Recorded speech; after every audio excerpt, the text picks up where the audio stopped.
Hi everyone, thank you. Thank you for being here with us. I am truly honored on behalf of the Adam Smith Center for Economic Freedom to have this conversation with President Leonel Fernández of the Dominican Republic.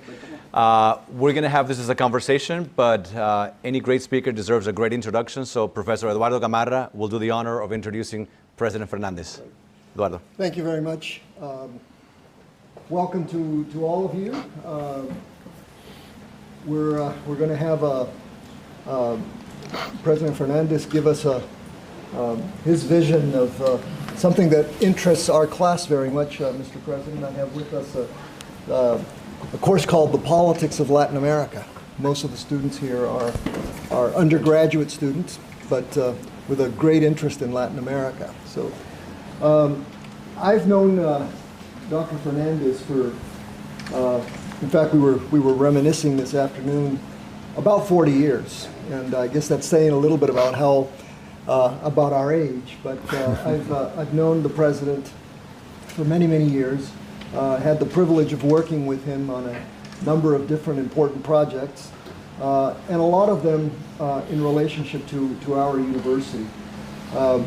This is, I don't know how many times the president has been here, but usually when the president comes here, the first thing he does is he goes to the bookstore, and everybody in the bookstore knows him because he generally buys half of the collection there to take home. So the president served as president of the Dominican Republic from 1996 to 2000, and then from 2004 until 2012. He also is the founder of a very, very important think tank called the Global Foundation for Development and Democracy, based in Santo Domingo, but which has offices in several places. New York, for example, and now here in Miami. And of course, Jose is the director, and so you would stand up. And we're working on doing we're developing some programs together as not only with your center, but also through the Latin American Center and the Gordon Institute here at FIU. So again, welcome to all, and Mr. President, again, a privilege to have you here. So now I'll turn it over to you for your. Thank you, Eduardo. Thank you. All right. The president has been in many interviews, many academic settings. I think I first met him over 25 years ago when he came to give a talk at Harvard as president, and he gave a wonderful, academic talk. And I want to do something a little bit differently. I want to have a conversation with him not only as the former president of the Dominican Republic, but as Leonel. I want you to get to know the man behind the very important office that he held for 3 different periods, and who knows, might hold again at some point. He's eligible for 2 more terms, and so I want you to get to know him. And so I will ask a few questions about the Dominican Republic and about Latin America, about the U.S., but I also want to begin asking you about you, about your time in public service, about how you became interested in being a public servant. You've been in politics for a long time, so tell us, why politics, why public service? Well, thank you, Carlos. Thank you, Professor Eduardo Gamarra, for your very kind introduction. Thanks to all of you for being here today.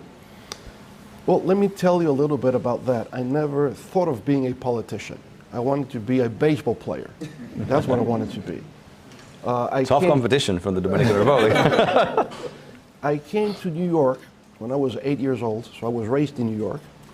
And I used to go to Shea Stadium, right, where the Mets played all the National League baseball teams. And then we had a very high-profile Dominican ball player, the first Dominican to get into the Hall of Fame. His name is Juan Marichal. Mm-hmm. And I used to go to Shea Stadium to see Marichal pitching. Who lives in Miami now. Who lives in Miami now, that's right. And then I was really impressed. 45,000 fans at Shea Stadium, many of them waving the Dominican flag. So I associated sports with Dominican Republic while living in New York. So my first dream was becoming a baseball player. But I got into a deep slump. I was never able to get out of it, striking out all the time. So, a very early stage, I made the right decision to move forward into some other field. Interest perhaps in politics began at home in New York. My mother was a nurse, and also she worked as an operator, sewing machines in one of the factories in New York. And on weekdays, on Sundays or Saturdays, she will invite some of her friends that would come from other parts of New York, from Boston, where Dominicans used to live at the time. And they would speak about Dominican politics. And so I was 9, 10 years of age. I didn't pay much attention, but I know they were talking about Dominican politics. My mother was an avid reader. She would read Dominican newspapers, Dominican magazines, Dominican authors. So my family was always very much involved or interested in politics. But perhaps I would say the interest began when I returned to the Dominican Republic at the end of the 60s. Because I went into a neighborhood that really had an impact on me. That neighborhood called Villa Juana, in the capital city, Santo Domingo, most of the youth of the time was highly interested in politics and culture. So just about every night, they would go in the neighborhood, outdoors, and speak about different topics, basically about Dominican politics. So just coming from New York, more interested in baseball and sports in general, I began listening to them, and I was attracted by the way they spoke and the things they spoke about.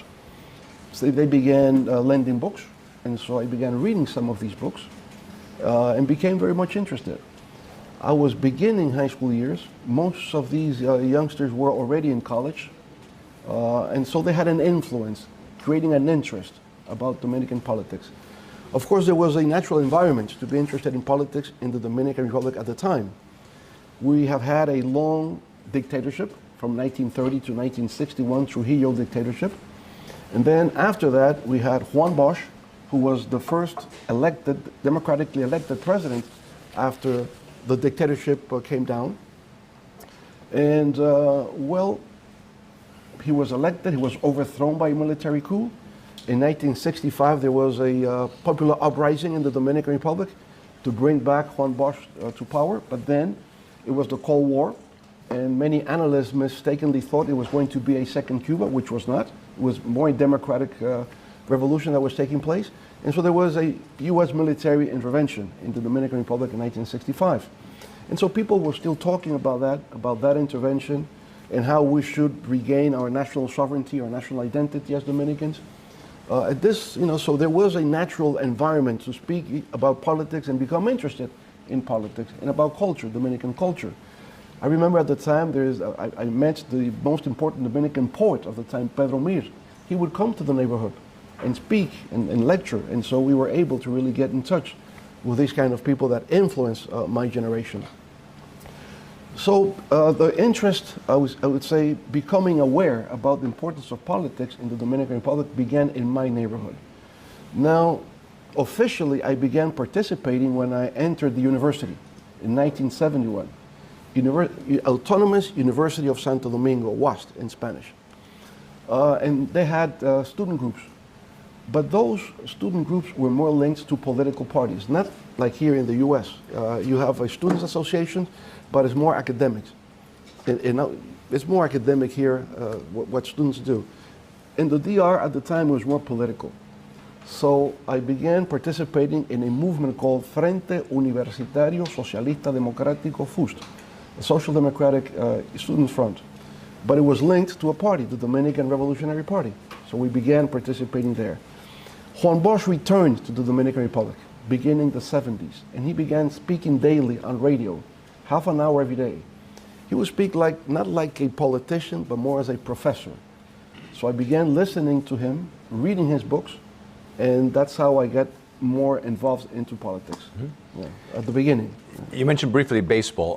What is it about the Dominican Republic that produces so many great baseball players, more than any other Latin American nation? Well, really, it's a miracle what we have had, no?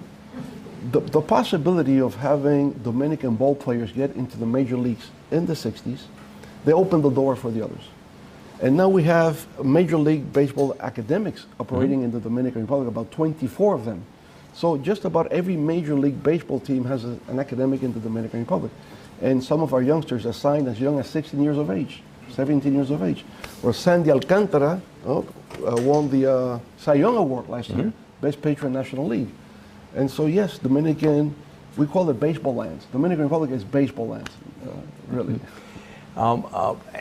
What role do you think government needs to play, a government like the Dominican government, in promoting things like the arts, sports, areas where in the US, for example, the government is not really involved?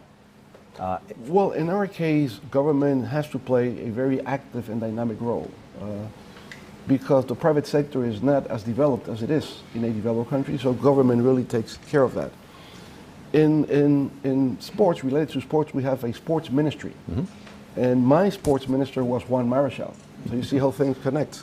I used to see him playing here in the States, and then when I was able to when I was elected, then I appointed him as the first minister of sports because of his prestige and because of his connections here in the U.S. And I would say Dominican Republic is not only good in baseball, we're good in volleyball, we're very good in boxing, we're very good in softball, in martial arts, in football now. Well, we're beginning. We don't have a Pelé there yet, but eventually. Not yet. And so we say that Dominican Republic is not a world power, it is not a military power, it is not an economic powerhouse, but we are a sports powerhouse worldwide because we go to the Olympics, we get gold medals and silver medals, so it's a source of pride for the Dominican Republic to be so good in different sports. Another area where the Dominican Republic really has excelled is in stability. For decades, the Dominican Republic has been remarkably stable politically, but also economically. We have a lot of students studying Latin American politics, and they would know that we have some regimes in Latin America that are politically stable, but economically unstable. Others that are politically unstable, but economically fairly stable. I think Peru comes to mind. Others that are politically unstable and economically unstable. Right. But the Dominican Republic is a model of political stability and economic stability. Since you were president the first time, there have been presidents of other parties, yet the macroeconomic stability has been remarkable. You welcome foreign investments regardless of who's in charge. What is the secret to that Dominican stability, both political and economic? We have gone through stages. Right after Trujillo's death, our main goal was freedom and democracy. We had the first experiment, as we said before, but it failed. The Bosch regime, the coup d'etat, the military uprising, it failed.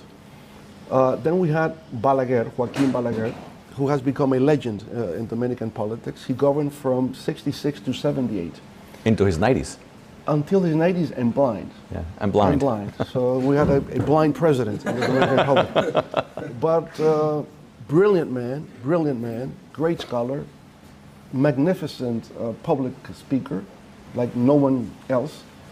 He would quote on the Greeks and the Romans out of the top of his head. So a very, very highly educated, cultivated man.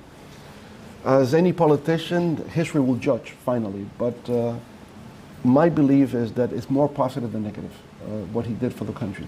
Those 12 years, there was economic growth. The economy was expanding, even though politically it was semi-authoritarian, I would say that. So modern democracy in the Dominican Republic begins in 1978. We had free and fair elections at the time.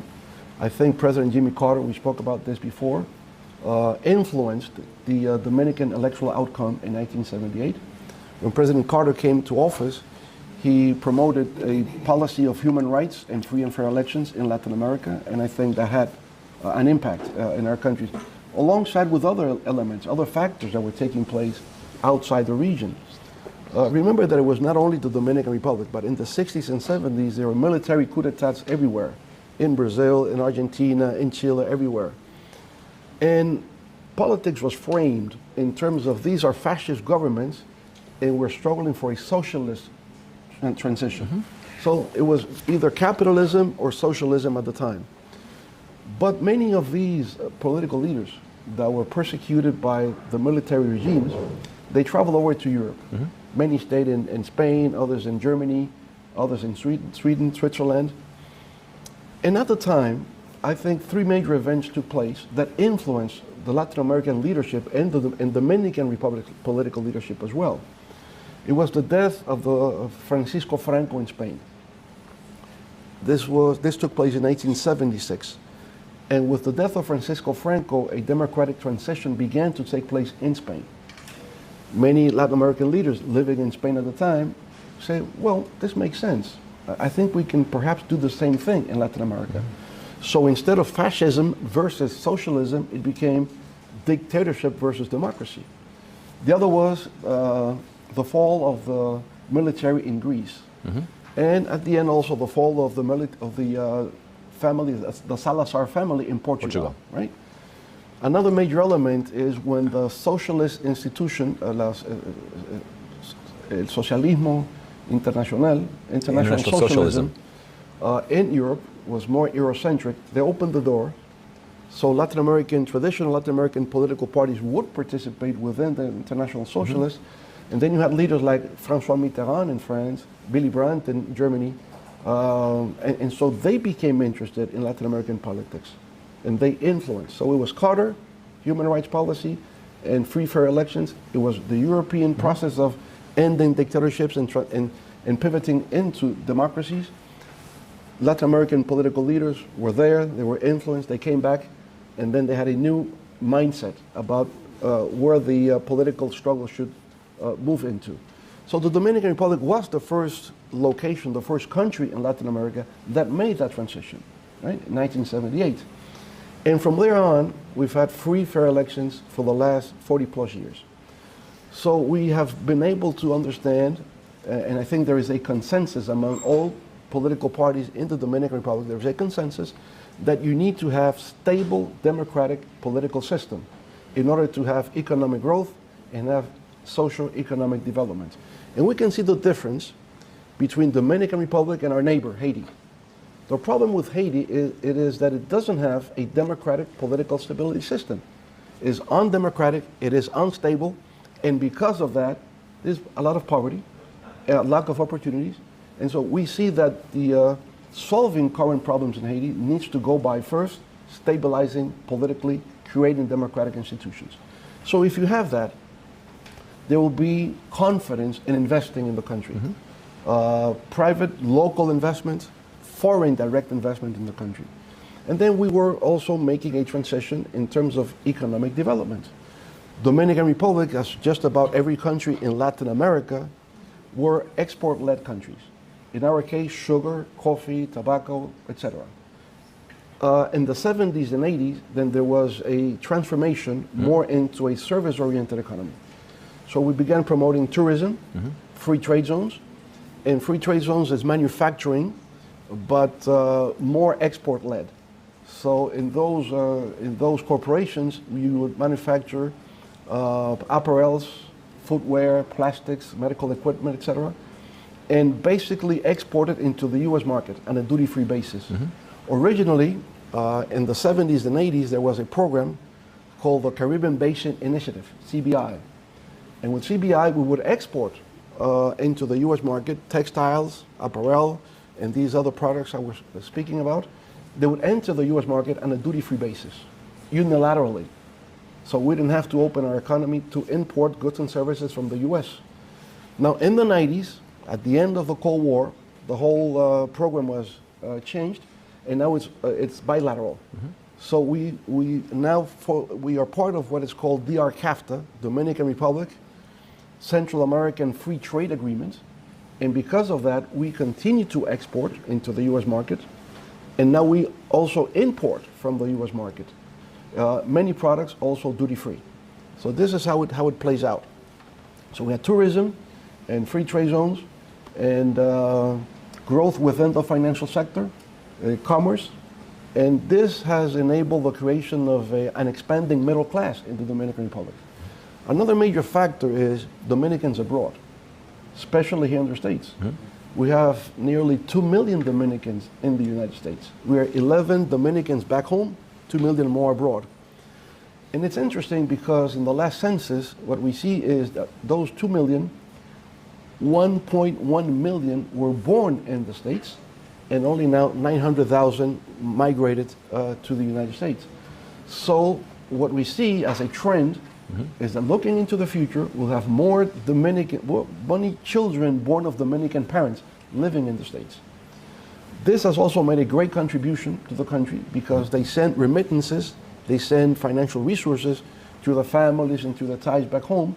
Last year was record, $10 billion were sent by Dominicans living here to Dominicans at home.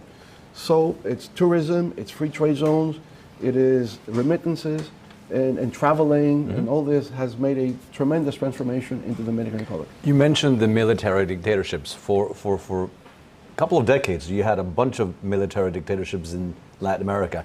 Then beginning in the 80s, we see that democracy began to arrive in many of these areas that had dictatorships.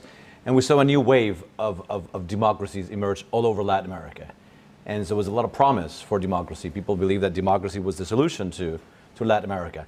Now what we're seeing is that there's a bunch of regimes throughout Latin America that were elected initially democratically, Cuba, the clear exception, but others that were initially democratically elected regimes that have gone the authoritarian route and that have tried to remain in power repeatedly, whether you call them populist or different type of regime, most of them on the left.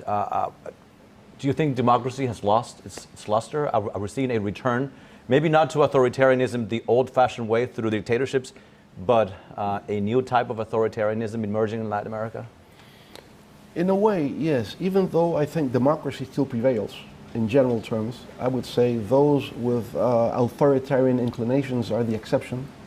Just about the rest of the countries are more democratically centered. The rule of law, constitutionalism, I think that prevails still today. Now, the thing is, who comes into power hoy día, nowadays?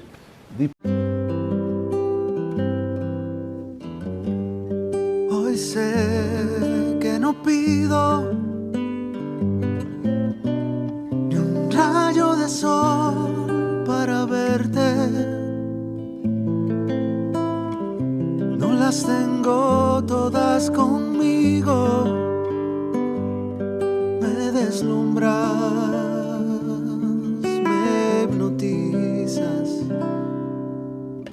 De repente renaces despierto, no pido nada.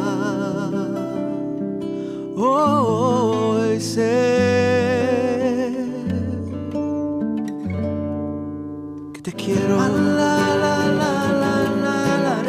Donde sea que haya un dominicano, ahí estaremos con él, porque somos Banreservas, el banco de todos los dominicanos. Para cortar el plátano, gire el plátano 45 grados. Con precaución, haga una incisión en la cara de... No. La verdad que a la gente le gusta complicarse. Lo mismo pasa con el banco. Mira, tú tienes cuchumil cajero, canales para ti 24/7, subagentes, hasta el colmado de enfrente. ¡Colmado! Una app que ni siquiera el internet te consume. Y aún así, hay gente que se da el viaje para el banco. Oye, no hay que complicarse, que los canales Banreservas están ahí para ti. Cuando quieras.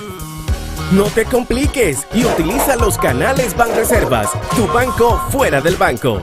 Banreservas, el banco de todos los dominicanos. Esta semana la Cámara de Diputados cumplió con una amplia agenda de trabajo que incluyó realización de 2 sesiones del Pleno, visitas al presidente y la celebración de varias reuniones de comisiones para tratar diferentes iniciativas legislativas.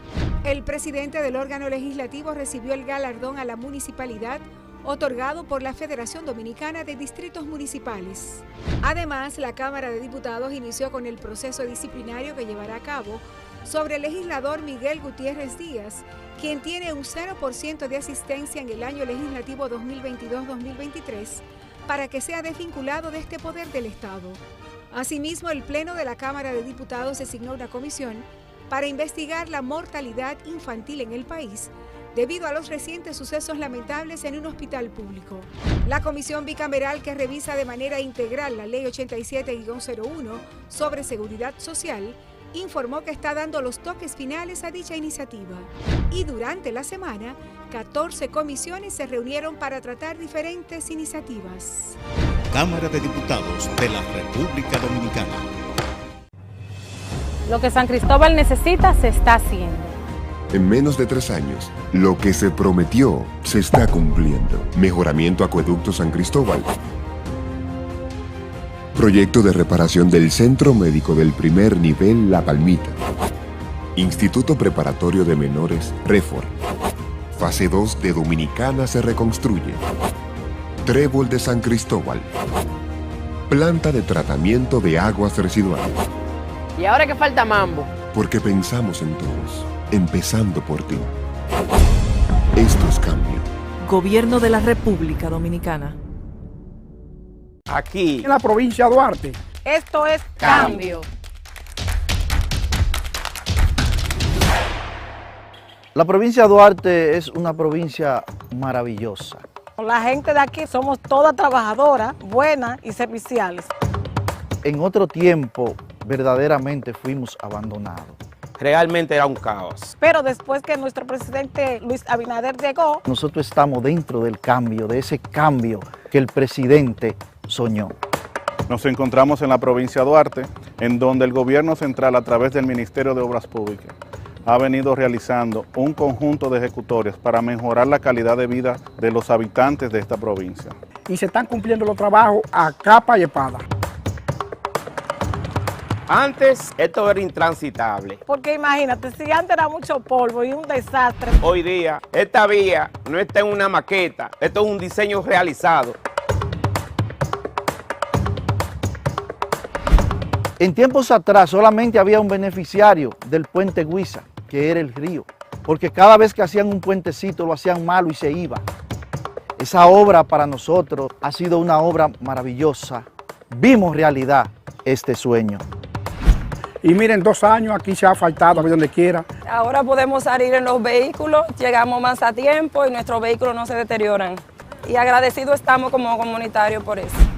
También tenemos lo que es la reconstrucción, el asfaltado de la carretera de Controva hacia San Francisco, así previendo accidentes y mejorando la seguridad vial de la misma.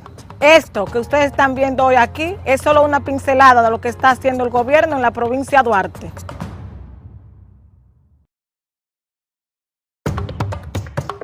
En Los Ríos estamos ejecutando una obra que se llama el saneamiento pluvial y sanitario de la cañada de Arroyo Hondo.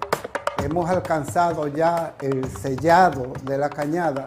En los 35 años que tengo viviendo aquí, primer presidente viene aquí a la cañada. Desde que empezaba a llover estaba todo el mundo de pie y con la cama amarrada en soga. Teníamos una precariedad con esta cañada, eso era insoportable. Una vez uno a las 12 de la noche tenía que levantarse a ayudar a los vecinos, a meterse al agua porque se inundaba todo. Llegó el cambio al sector de nosotros Los Ríos. Ya prácticamente eso ya está pasando a la historia. Ya no le decimos cañada, le decimos la ex cañada. Nosotros tenemos ya un presidente que se duele por nosotros, que nos ha escuchado. Mucha diferencia. Ahora cuando llueve uno se siente asombrado porque ni siquiera ve el agua cruzar. Está uno prácticamente en un paraíso. Se resuelve un problema de salubridad, se resuelve un problema de derramamientos de agua, de crecida de las cañadas. Alcanzar lo que hemos hecho en esta etapa, esto es cambio. Ya los niños juegan, no tenemos susto de que está lloviendo y vamos a tener que salir corriendo de aquí porque lo estamos disfrutando bastante, nos sentamos en la tarde, nos recreamos. Ya todos los domingos, los fines de semana lo vamos a compartir todo en familia aquí, ya ustedes saben que... Aquí, en la provincia de Santiago, esto es cambio. Imagínate tú, no es fácil. Nadie nos hacía caso. Después de tener más de 12 años en la comunidad abandonada, nuestros barrios que daban pena. Claro, el cambio se siente desde ya, desde que Luis Abinader tomó la rienda de nuestro país. Teníamos varios años esperando la terminación del tramo de la circunvalación norte. Es un tramo que nos ayuda a descentralizarnos de la ciudad y en el cual nos da una potencial muy alta, tanto de trabajo, porque ya no es una promesa, es una realidad. Son 77 barrios que se han comunicado directamente. Nos dignifica como personas y aparte que nuestro entorno coge más valor y nuestra propiedad. Nos encontramos en el puente Abraham Gómez. Teníamos un largo tiempo ansioso por este puente. Este puente comunica la autopista Duarte con Laguna Prieta, Puñal y Guayabal. Cuenta con todos los elementos estructurales y las especificaciones técnicas que debe contar con un puente metálico. Desde el 2008 no se le daba un remozamiento a esta arena y estamos más que agradecidos, tanto como santiagueros y como presidente de la Asociación de Baloncesto de Santiago. Los santiagueros estamos orgullosos de esta gestión porque se siente el calor del gobierno ayudando a su gente. Esto es Cambio.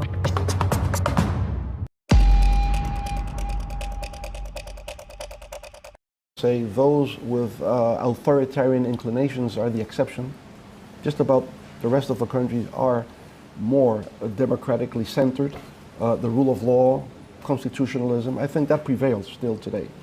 Now, the thing is, who comes into power nowadays depends on global trends, global economic trends, and the influence they're having in the electoral political cycle in Latin America. This is something relatively new. We've always known that there is a correlation between economics and politics. If the economy is doing well, and the government tends to be reelected.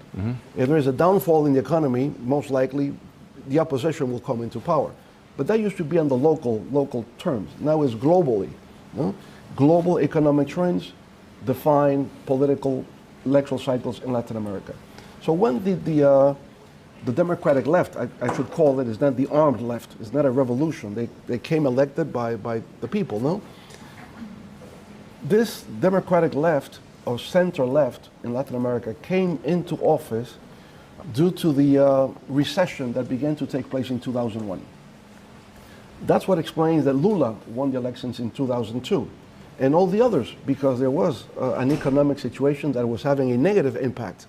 There was rising prices in foods specifically, unemployment, a lot of marginalized people in the urban areas. So that enabled Democratic left parties to come into power.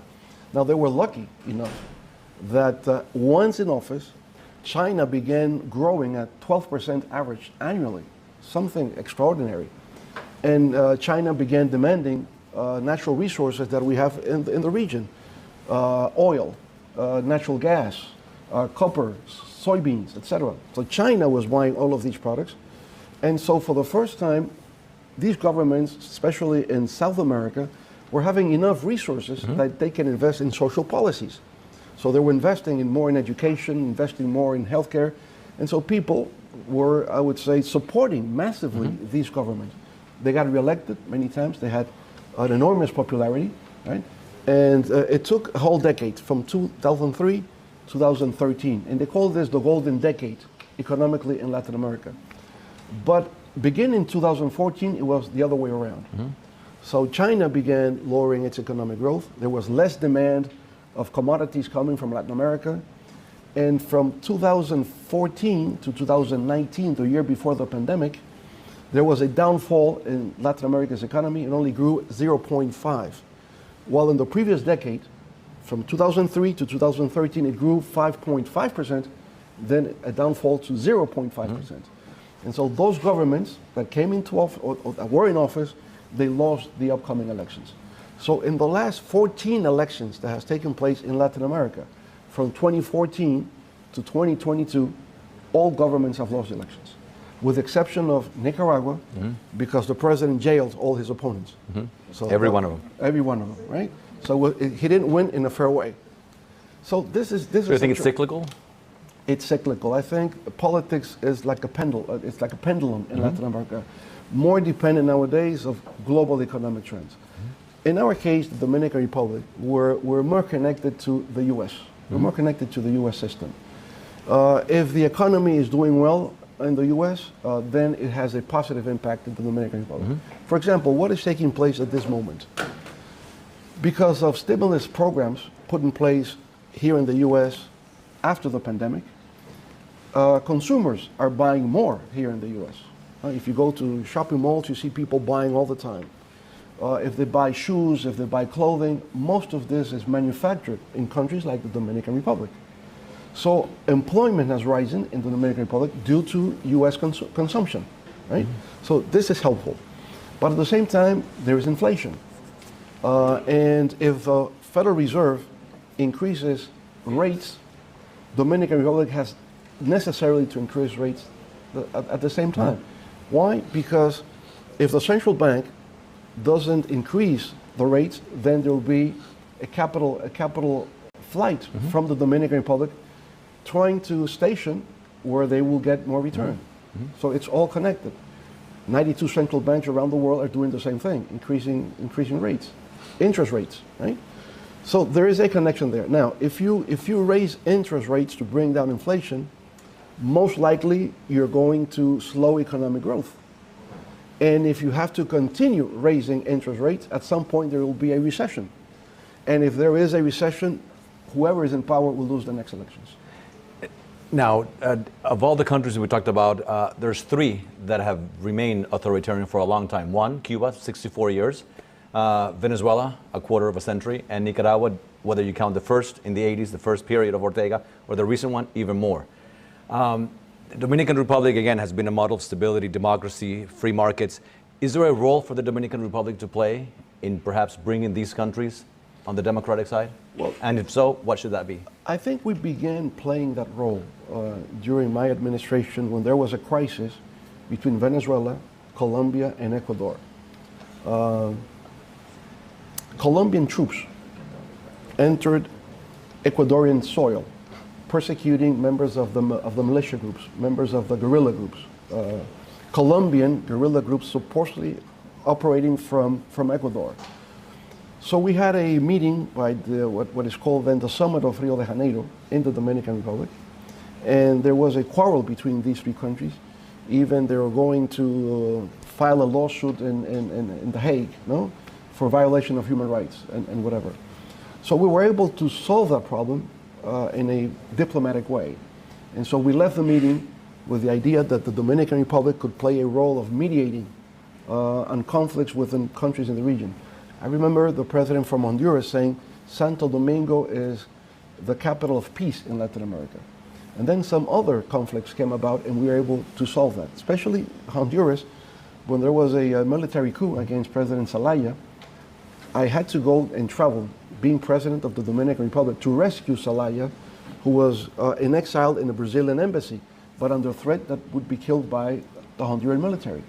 And so we were playing the role of mediating conflicts in the region, but successive governments have not, been up to the occasion, and I think we have abandoned the idea of being neutral in order to solve problems within the region that no one else could solve, because there's, in some cases, lack of trust on OAS, the Organization of American States. They don't trust what takes place there. They say it is influenced by the U.S. and Canada. They want to have something more Latin American. And there is no resource, there's no, I would say, third party on which you can rely to solve these conflicts that come about now and then among And so going forward, what do you think the Dominican Republic can do to bring democracy to these 3 countries in particular? Well, we can only show our example. The Dominican Republic has progressed, that we have modernized our country with democratic political stability, and that's the only way that can be done. And I think people are beginning to understand that. Because I would say this, Carlos, right from the Declaration of Independence of our countries at the beginning of the 19th century, the goal always was to establish democratic regimes. But we were never able to. The 19th century was always a struggle between caudillismos in different places. We never were able to, with some exceptions. Then entering the 20th century was the Mexican Revolution, I think made an impact in terms of eliminating dictatorship of the time, Porfirio Diaz, and having a democracy with its flaws, because a one-party democracy for many years. Now, Mexico has different political parties. It's a plural party political system. Well, you have Mexico. And then some of Chile, at some point up to Allende, when then there was a coup, and then you had Pinochet for many years, and now Chile, once again, is within the democratic, circle. At some point you have a democratic Christian president, another time you have a socialist president. Now we have a young, very young socialist president, but he has to operate within the framework and the limits of a democratic constitution. So it's important to have the rule of law, and everybody has to respect that rule of law. Otherwise, he creates a condition to be ousted from government, as usually has happened in Peru. When the president came out, he said he was going to dissolve the Congress. He couldn't step out of the door. Right. I think it was a self-inflicted coup that took place in that location. So with Cuba, we have to perhaps understand the historical moment. Cuba really was never democratic. Cuba was the last country to achieve independence at the end of the 19th century, 1898. And Cubans felt that they were mediated by the U.S., that the U.S. played a very active intervening role in Cuba, so Cubans never understood there was really a democracy there. Juan Bosch, my mentor, lived in Cuba for over 25 years as an exile, and he was a consultant to President Carlos Prío Socarrás, the only democratic president prior to the revolution in 1959. So the revolution in Cuba took place in a moment where there were many other dictatorships in the region, and there was no democratic path to overcome those regimes. So Fidel Castro led the revolution in Cuba in 1959. Some Dominicans participated in that revolution with Fidel Castro. The revolution in Cuba triumphed in January 1959, and we had an expedition, a military expedition, coming out of Cuba in June 1959, 6 months later, with people that were trained and participated in the guerrilla with Fidel Castro coming to the Dominican Republic to overthrow Trujillo, the 14th of June movement. So at the time, when the Cuban Revolution took place, the idea was there's no other way, because the democratic path has been obstructed. We have to do it by revolution. And so Fidel was seen as a hero in Latin America at the time. When Juan Bosch was overthrown by a coup d'etat, and then there was a popular uprising in 1965, and U.S. military took over, people of my generation that began participating in politics, they thought that the only way out was going to be through a revolution. So the revolutionary phenomenon is something that must be understood in the context of the historical process at the time. Now, once you are able to get into power through the democratic system, revolution doesn't make sense. So revolution has become something obsolete. The revolution that's taking place nowadays in the 21st century is the revolution of knowledge, science, and technology. And that's the only way that we can also move forward in Latin America, through knowledge, through science, through technology transfer, so that we can increase our productivity, our competitiveness in international trade, and create a volume of wealth that, well distributed, will make our countries modern countries in Latin America and around the world. You mentioned China very briefly. Some would argue that the United States for a long time has ignored Latin America, and that by creating a vacuum, the Chinese have been able to step in, and right now they are South America's biggest investor, biggest trading partner, and the second for Latin America. Were it not for Mexico, where U.S. trade is key, it would be the biggest in Latin America. Are you concerned about the Chinese in Latin America, A, and B, if so, what should U.S. foreign policy look like so that the U.S. has a bigger, stronger, more robust presence in the region? I think the U.S. was more concerned and involved in Latin America because of the Cuban Revolution. And then you have President Kennedy talk about the Alliance for Progress. It was a response to the Cuban Revolution. But then in the 1980s, as the dictatorships gave way to democratic governments, I think there was a neglect from the U.S. Policymakers in terms of the importance Latin America had for foreign affairs, for the U.S. foreign affairs. I think there was some sort of neglect in understanding the importance of Latin America.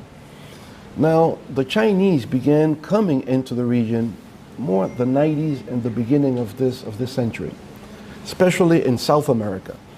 And I would say this neglect or indifference came more from the economic side.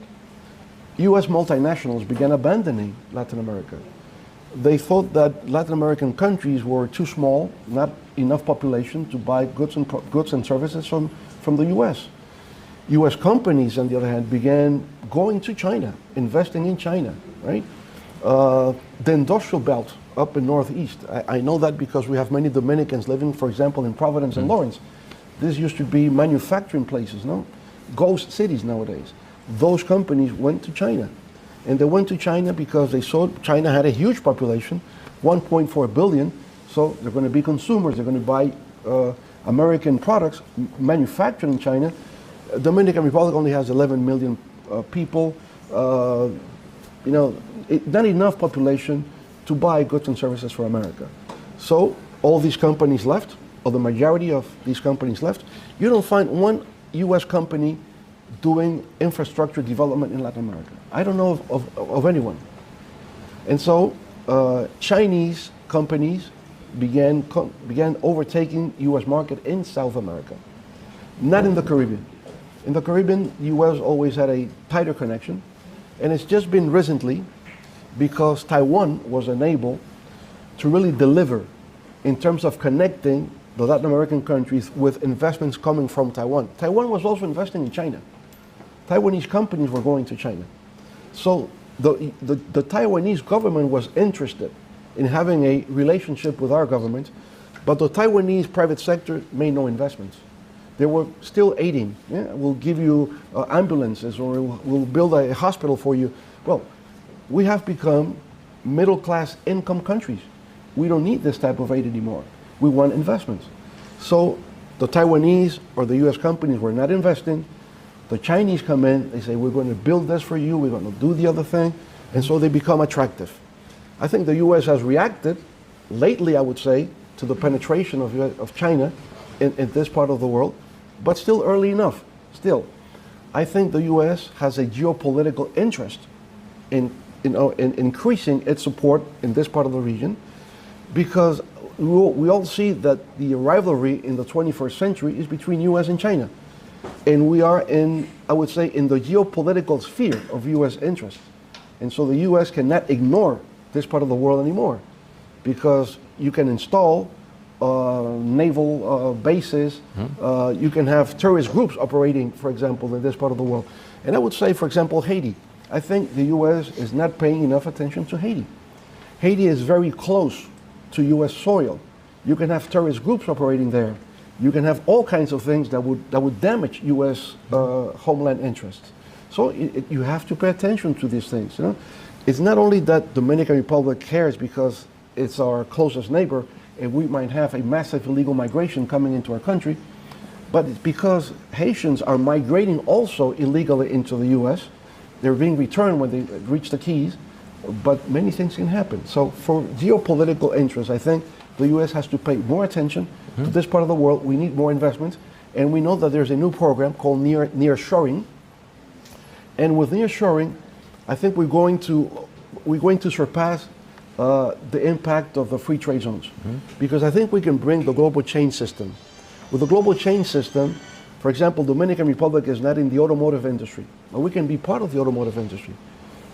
Whatever components can be manufactured and be part of the chain, we can go into the aerospace, whatever. We can leapfrog into different products and services with more value added, which is the challenge that we have for the future. So speaking of those challenges, we mentioned before you've been president for 3 terms. You're eligible for 2 more terms. Yes. If you were to run again and win, what would a Fernandez 4 administration look different from the previous 3? Well, there is continuity and change, as everything. No? Continuity in terms that we're going to continue consolidating democratic institutions in the Dominican.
Gracias a Salvador Iguín ya puedo contar con una ayuda que me dio. Estoy contenta porque era algo de que yo le estaba pidiendo a Dios desde hace un par de meses desde que tuve el accidente. Y gracias a Dios primeramente me dio la oportunidad de conocer a Salvador y me dio su mano amiga entre y San. Gracias Señor le doy que me lo puse en mi camino. Bueno, yo venía bajando para arriba y llegando a Rodríguez, un borracho se me atravesó y se me desadicto y como quiera me distraje en una vía contraria y yo no pensé más nada, no pensé en los muchachos así. Como se dio una silla y para adelante. Me sentí sumamente contento.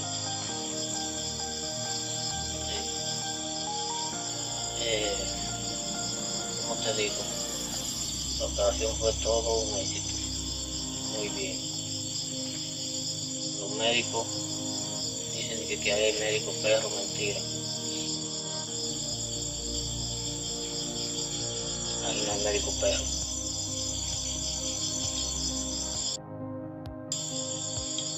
Muchas gracias a Salvador, muchas gracias a todo el que aportó granito de arena, gracias aquí a Sandy, a mi esposa, que se murió mucho también,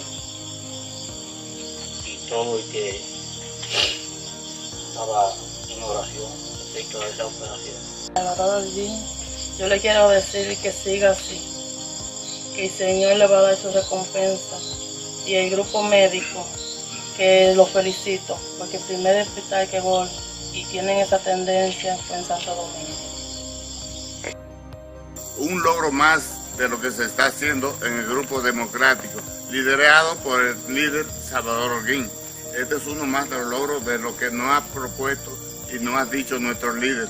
No dejen perder una vida por falta de diligencia, porque la diligencia está. Nuestro líder está haciendo lo que Dios lo ha mandado a hacer. ¿Qué? Salvar vidas. El salvador de todos los japoneros.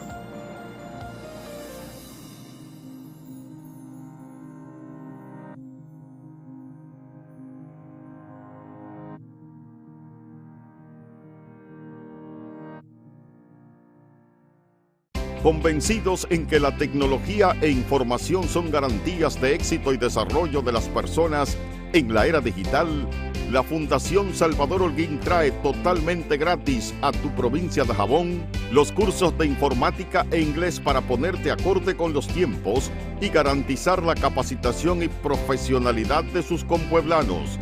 Ya están abiertas las inscripciones. Llama ahora mismo al 849-457-4226. Fundación Salvador Iguín. Tecnología a tu alcance. Él es Roberto. Hace tiempo tiene un dolor en la espalda que debería tratar, pero se cree Superman. No es bueno ignorar los avisos del cuerpo. Prueba con Ice Blue. Su poderosa fórmula actúa aliviando el dolor en los músculos y articulaciones de manera casi instantánea. Para sentirte súper, usa Ice Blue. Alivio rápido del dolor. Nuestro trabajador social, Salvador Iguín, patrocina el cierre de las fiestas patronales del Pino de Jabón, el pueblo que lo vio nacer. Y lo hacemos en grande, con la presentación artística en tarima de Little Jack El Sofoque.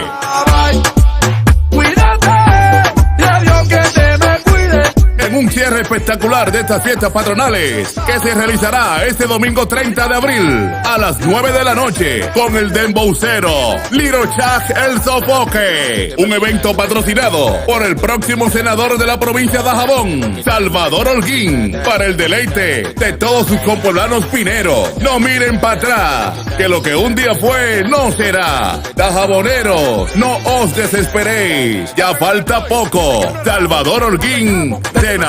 Olvide nuevo a subir la nota. Tú el que te mareao, vamos a hacer un coro en pelota. Agárrate de ahí. Pom, pim, pom.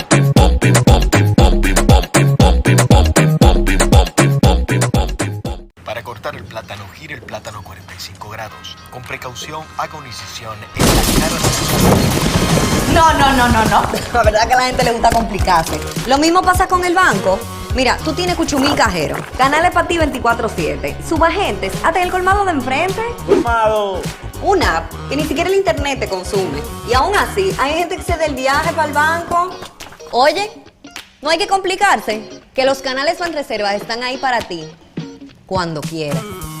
No te compliques y utiliza los canales Banreservas, tu banco fuera del banco. Banreservas, el banco de todos los dominicanos.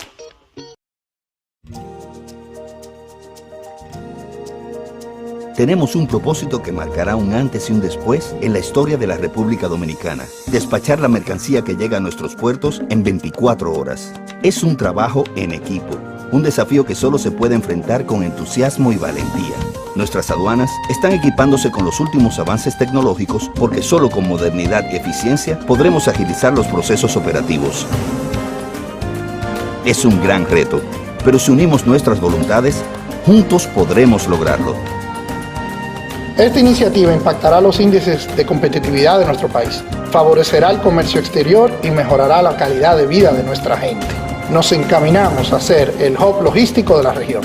Es un propósito donde ganamos todos, pero sobre todo ganamos como país. Despacho en 24 horas. Juntos a tiempo. Dirección General de Aduanas. Y yo quiero decirle a los dajaboneros y dajaboneras en el día de hoy que Salvador Holguín tiene un sueño para con su pueblo. Que Salvador Holguín tiene aspiraciones para con su gente. Que Salvador Holguín está trabajando día y noche para acompañarles a ustedes junto a las autoridades del gobierno del presidente Luis Abinader para traerles soluciones a esta importante provincia que me vio nacer. Yo tengo un sueño para con Dajabón y estoy trabajando para cumplirlo. Yo tengo un sueño de desarrollo, yo tengo un sueño de bienestar, yo tengo un sueño de oportunidades para los jóvenes, yo tengo un sueño para detener la haitianización que existe en esta frontera. Yo tengo un sueño para evitar la inseguridad, yo tengo un sueño para la salud. Y yo tengo un sueño con el desarrollo, el bienestar y la prosperidad de los dajaboneros y dajaboneras. Que quede en el día de hoy para la historia que este humilde dajabonero que se llama Salvador Holguín está con ustedes, seguirá con ustedes y trabaja con ustedes junto a las autoridades de esta provincia de Dajabón. Para cortar el plátano, gire el plátano 45 grados. Con precaución, haga una incisión en la cara de... No. La verdad que a la gente le gusta complicarse. Lo mismo pasa con el banco. Mira, tú tienes cuchumil cajeros, canales para ti 24/7, subagentes, hasta el colmado de enfrente. ¡Colmado! Una app que ni siquiera el internet te consume. Y aún así, hay gente que se da el viaje para el banco. Oye, no hay que complicarse, que los canales Banreservas están ahí para ti, cuando quieras. No te compliques y utiliza los canales Banreservas, tu banco fuera del banco. Banreservas, el banco de todos los dominicanos.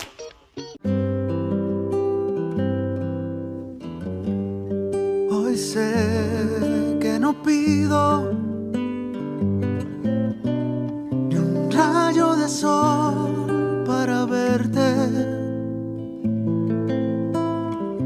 No las tengo todas conmigo, me deslumbras, me hipnotizas. De repente renaces despierto, no pido nada. Hoy sé que te quiero. Donde sea que haya un dominicano, ahí estaremos con él, porque somos Banreservas, el banco de todos los dominicanos. Aquí, en la provincia de Duarte. Esto es Cambio. La provincia de Duarte es una provincia maravillosa. La gente de aquí somos todas trabajadoras, buenas y serviciales. En otro tiempo, verdaderamente fuimos abandonados. Realmente era un caos. Pero después que nuestro presidente Luis Abinader llegó, nosotros estamos dentro del cambio, de ese cambio que el presidente soñó. Nos encontramos en la provincia de Duarte, en donde el gobierno central, a través del Ministerio de Obras Públicas, ha venido realizando un conjunto de ejecutorias para mejorar la calidad de vida de los habitantes de esta provincia. Y se están cumpliendo los trabajos a capa y espada. Antes esto era intransitable. Porque imagínate, si antes era mucho polvo y un desastre. Hoy día esta vía no está en una maqueta, esto es un diseño realizado. En tiempos atrás solamente había un beneficiario del puente Huiza, que era el río, porque cada vez que hacían un puentecito lo hacían malo y se iba. Esa obra para nosotros ha sido una obra maravillosa. Vimos realidad este sueño. Y miren, 2 años aquí se ha faltado, donde quiera. Ahora podemos salir en los vehículos, llegamos más a tiempo y nuestros vehículos no se deterioran. Y agradecidos estamos como comunitarios por eso. También tenemos lo que es la reconstrucción, el asfaltado de la carretera de Controva hacia San Francisco, así previendo accidentes y mejorando la seguridad vial de la misma. Esto que ustedes están viendo hoy aquí es solo una pincelada de lo que está haciendo el gobierno en la provincia de Duarte.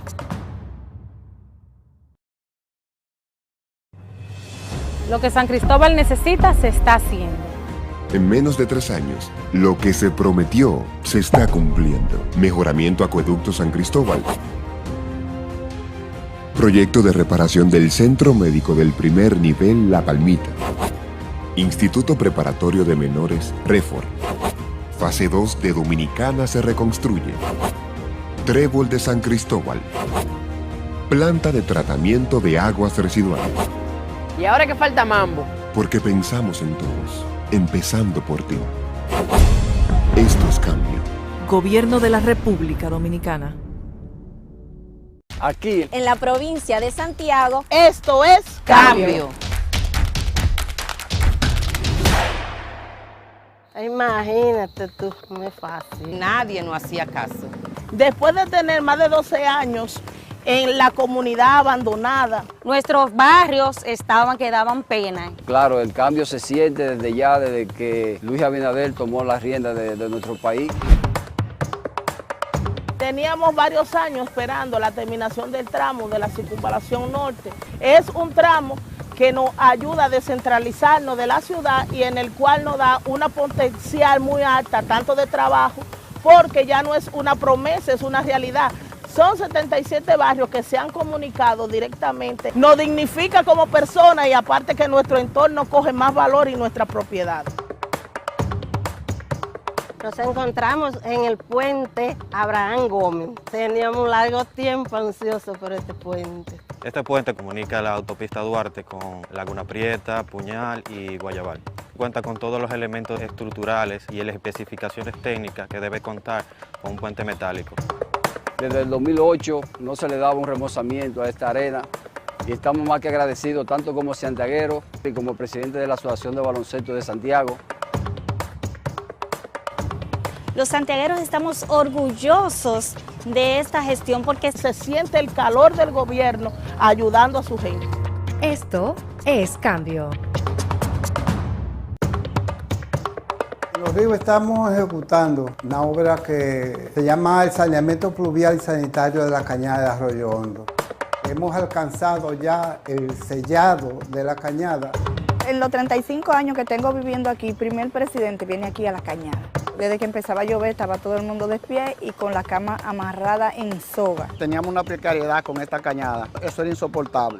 Una vez uno a las 12 de la noche tenía que levantarse a ayudar a los vecinos, a meterse al agua porque se inundaba todo.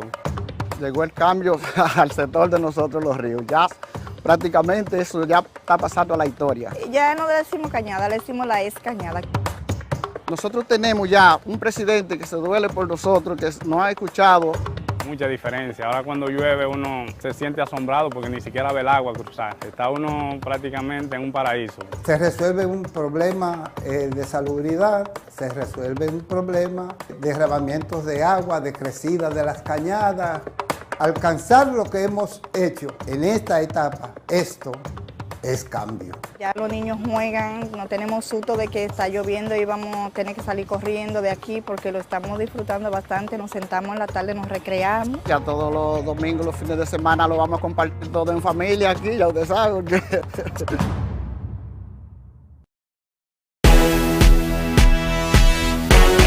Ponle tú también pilas nuevas a tu negocio con Expo Fomenta Pymes Banreservas. Aprovecha tasas desde 12.95%, ofertas en comercios aliados, charlas, talleres de educación financiera, premios y mucho más. Expo Fomenta Pymes Banreservas. Hasta el 15 de mayo. Cupo limitado. Más información en banreservas.com.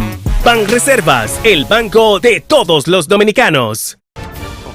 Esta semana la Cámara de Diputados cumplió con una amplia agenda de trabajo que incluyó realización de 2 sesiones del Pleno, visitas al presidente y la celebración de varias reuniones de comisiones para tratar diferentes iniciativas legislativas.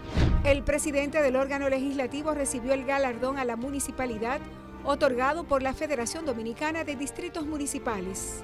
Además, la Cámara de Diputados inició con el proceso disciplinario que llevará a cabo sobre el legislador Miguel Gutiérrez Díaz, quien tiene un 0% de asistencia en el año legislativo 2022-2023, para que sea desvinculado de este poder del Estado. Asimismo, el Pleno de la Cámara de Diputados designó una comisión para investigar la mortalidad infantil en el país, debido a los recientes sucesos lamentables en un hospital público. La comisión bicameral que revisa de manera integral la Ley 87-01 sobre seguridad social informó que está dando los toques finales a dicha iniciativa. Y durante la semana, 14 comisiones se reunieron para tratar diferentes iniciativas. Cámara de Diputados de la República Dominicana.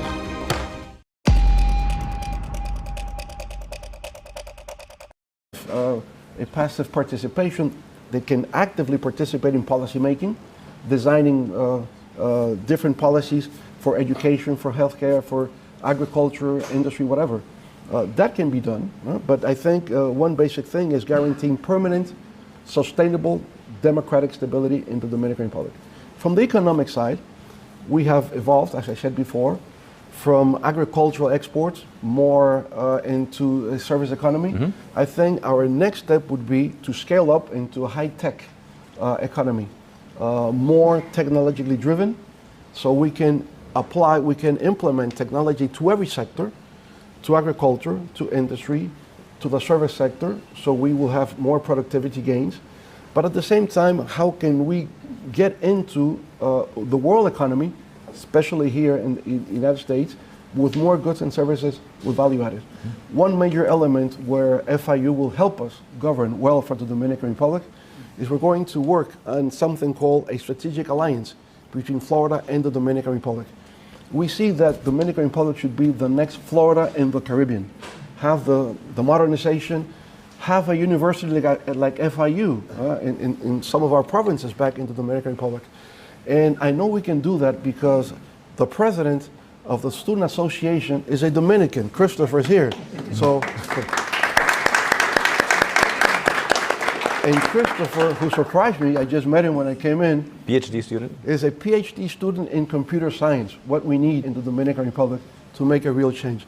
So Christopher will be a role model for Dominicans in the Dominican Republic because we want to get into the computer science, in biotech, in nanotech, in the software development, anything that has to do with a high-tech ecosystem that will transform the Dominican Republic. So you're in charge of that, Christopher, right from now. In a few minutes, we're going to start getting ready for student questions, so start thinking of your questions. A couple of concluding questions. You've been a public servant for a long time. What's your biggest regret and the thing you're the most proud of as a public servant? Well, you know, there's always a learning curve. I remember when I came in, people were protesting in front of the palace because they wanted a decree that was delivered by my predecessor to be changed. And then I say, what is it that they want? They were expelled from the places they were living near a river, and they want to get back to that place. I said, can we do that?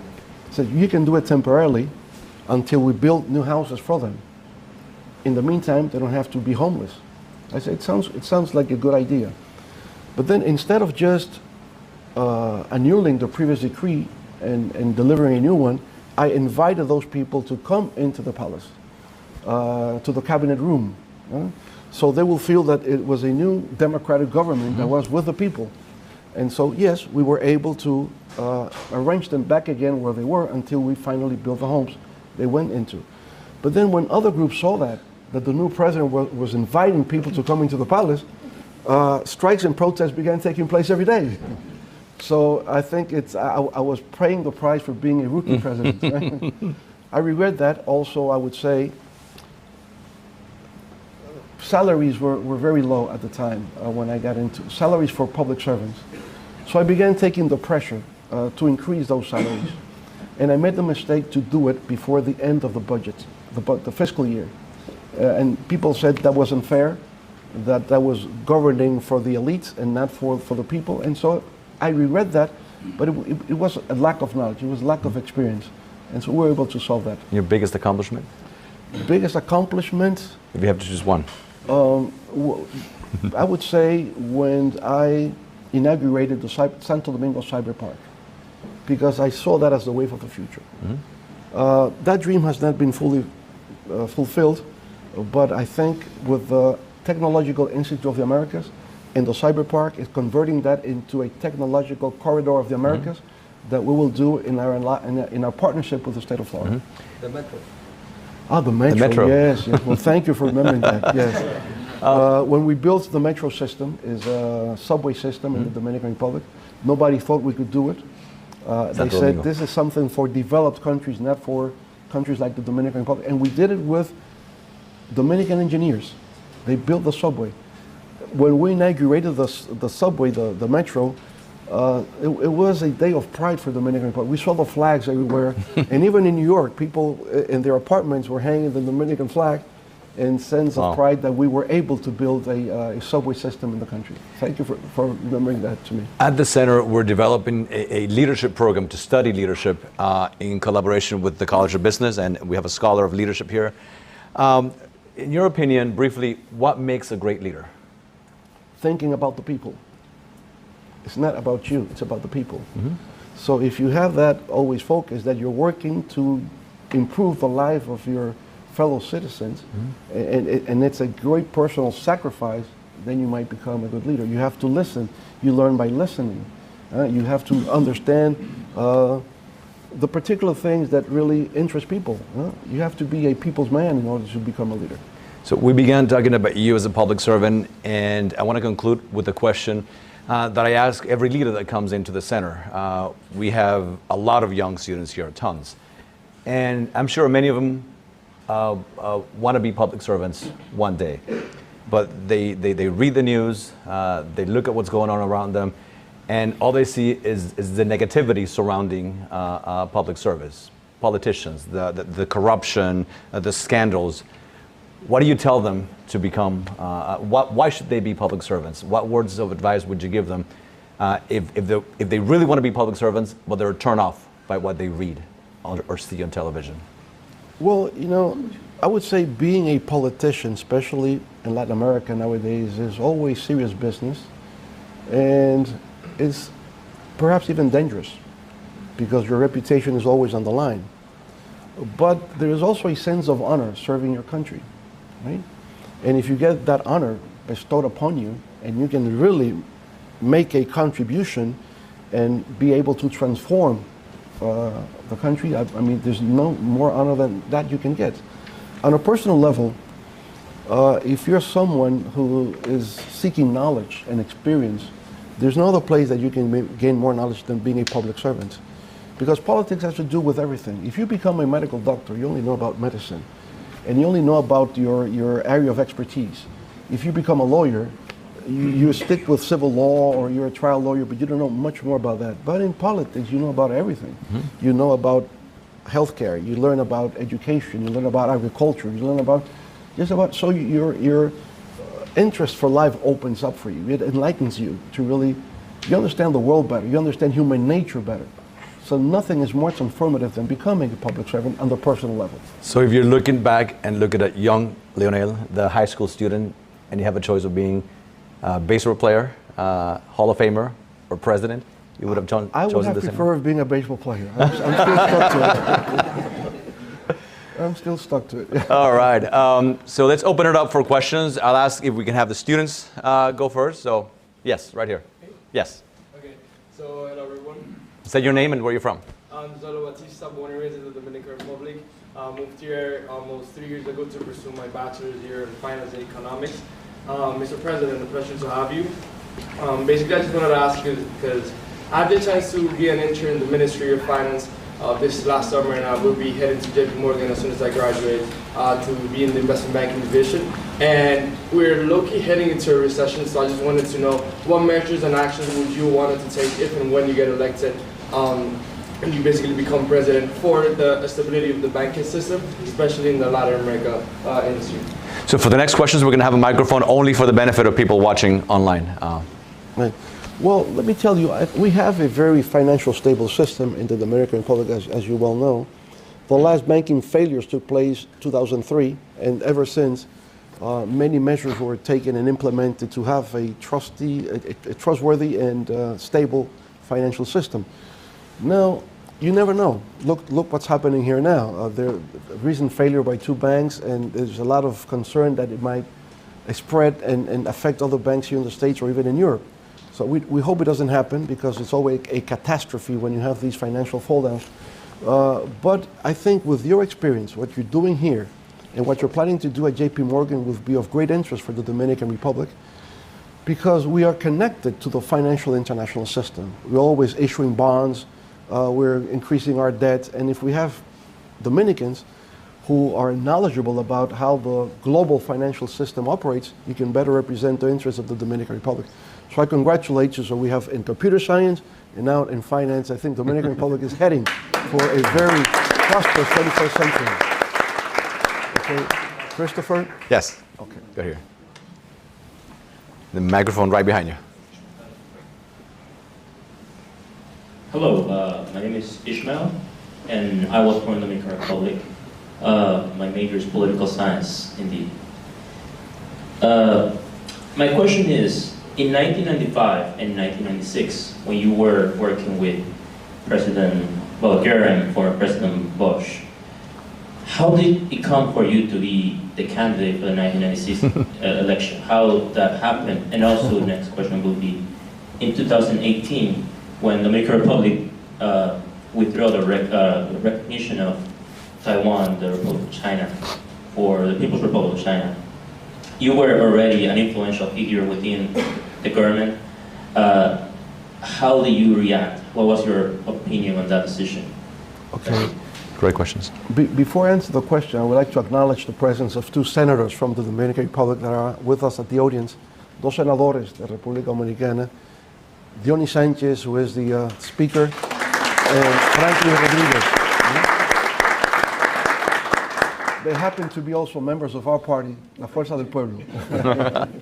Right? Going to your question, I've never held any public office. I was never a councilman nor a representative or senator as they are. I just came up to the ranks, no? In 1993, I was elected vice presidential candidate with Juan Bosch. And since he was already ailing a little bit, he was suffering from Alzheimer, he wasn't able to really campaign. So I campaigned for him in places that he couldn't go anymore. And so I learned, listening to the people, I learned about what I said before, the very peculiar things that interest people. So if I went, for example, to San Francisco de Macorís, that you know well, what is their interest? Rice production. So people would explain to me about rice, and I would learn a lot about rice production.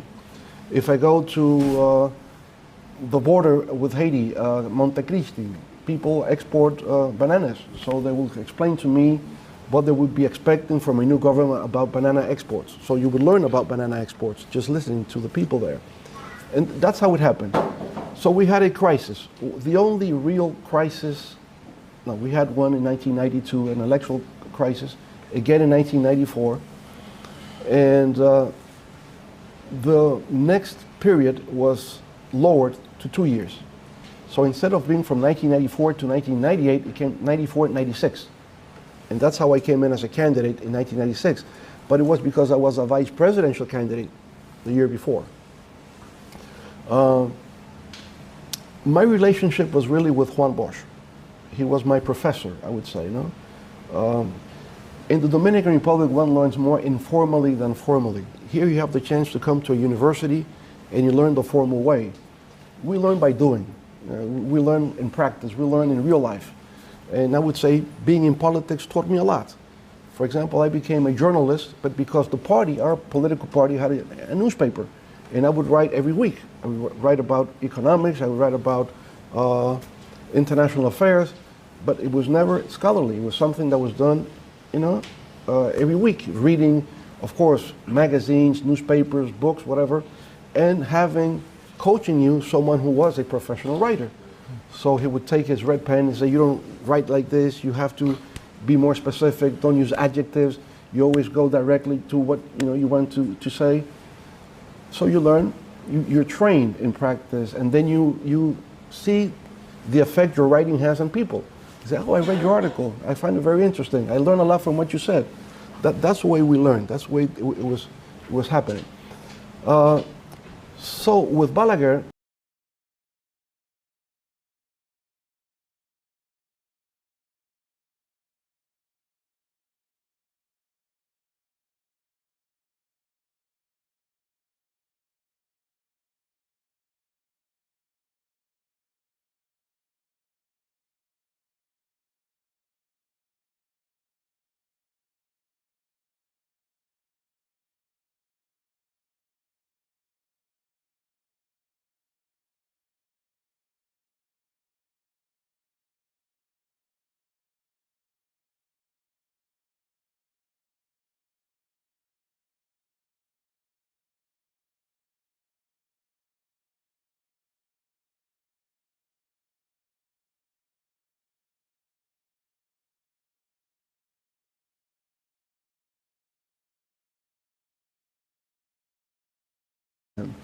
and my impression of him, as I said before, even though he has a long history that came within the Trujillo regime, and my generation objected him because of that, they always thought, why a man of such brilliance and of such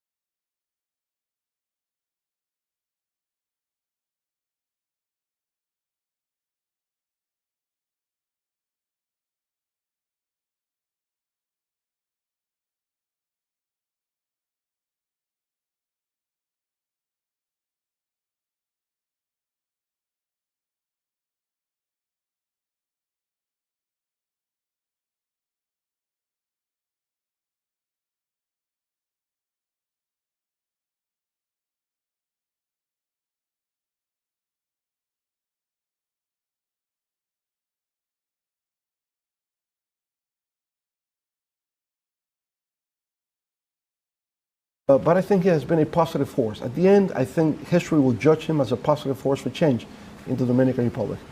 So that's the way it happened. I never thought I would be a presidential candidate. I never aspired to that. I was participating in politics because I could not be indifferent with what was taking place in the country. But by participating, you become noticeable. People start looking at your leadership. You get involved, and that's what happens. I have a friend here, Joaquin Jerónimo, who was my classmate back from ninth grade. And he also began participating with politics with me personally. He became ambassador. He was ambassador during my period, my government. And now we are in this new political party, Fuerza del Pueblo. Mm-hmm. And Taiwan? Taiwan. Repeat the question again on Taiwan. Of course. In 2018, the government, you were already, you were not the president, but you were influential.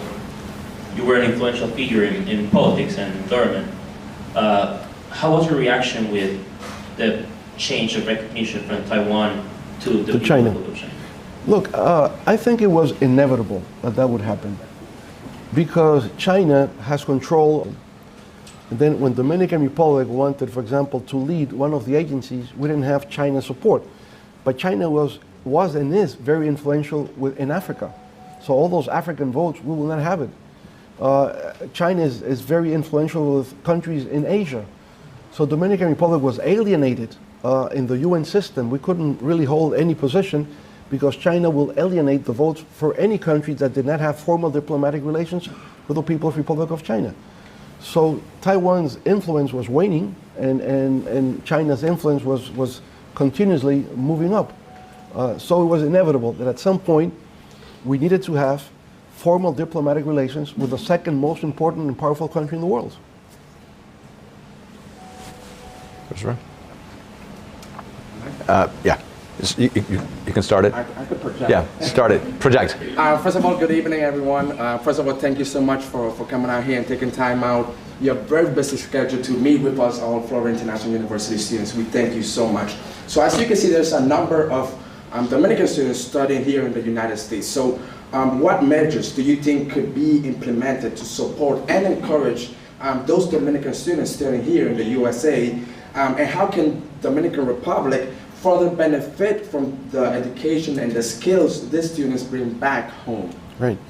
Well, first of all, I think you're all very privileged to be here in the States at the college level because you become bilingual, you become bicultural, you create a network of relationships that is, I would say, human capital, social capital that would be of great interest for the Dominican Republic. Now, our main challenge is how can we bring you back? Because once you are at FIU, we have nothing of this nature back in the Dominican Republic. So how can we attract you? We have to create opportunities. And by that I mean, for example, in your case, the technological corridor, the Americas technological corridor. If you find high-tech corporations in the DR, computer science, you will be willing to come back. Now, you won't stay because you will never stay definitely. You will be going back and forth. If you've lived here, you don't go back and stay there. There's so many things taking place here in the States that you need to come back now and then, right? So you become circular. You're there, you're here, you're everywhere. You become global. And we need global citizens in the Dominican Republic. If you go to JP Morgan, you know what that means for the Dominican Republic? The value added that you're having for your country? Fantastic, excellent. You cannot stay forever here. We need you down there, but you're not going to stay there either. You're going to be around, here and there, but making connections, attracting investors to the Dominican Republic, making of the Dominican Republic a showcase for the world. And that's what you can do. And that's we are aspiring to create that atmosphere for our youth to be part of the transformative process in the Dominican Republic. Mm-hmm. Right. Okay, have time for two more questions. We'll do, well, we got three hands, so let's do, yikes. Okay, we'll do one and two. Let's see. Go ahead. Then we have to leave. He has a plane to catch. Yeah, okay.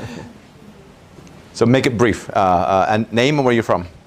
Good afternoon. My name is Lizzie. I graduated from civil engineering last December, and I'm from the Dominican Republic as well. Civil engineering, okay. And I would like to know, what do you recommend us as a new generation to keep making improvements and to help and serve our country, not necessarily as politicians, but as global citizens? Right. Great question. Well, I think for you, civil engineer here in the States, Dominican Republic is booming in terms of real estate. As a matter of fact, we have an engineer here. His name is Jose Espinal. Jose Espinal is a new generation of engineers in the Dominican Republic from Santiago, the second largest city in the country. And he's part of a movement that is transforming Santiago with new architectural styles. It's glass and steel. You go into Santiago, you see it's a modern city. Little Miami is Santiago because of what you're doing, right? So in your case, I would say stay in touch with colleagues from the Dominican Republic, civil engineers, what they're doing down there. He would like to also bring his colleagues here and invest in Miami, invest in Florida, in real estate.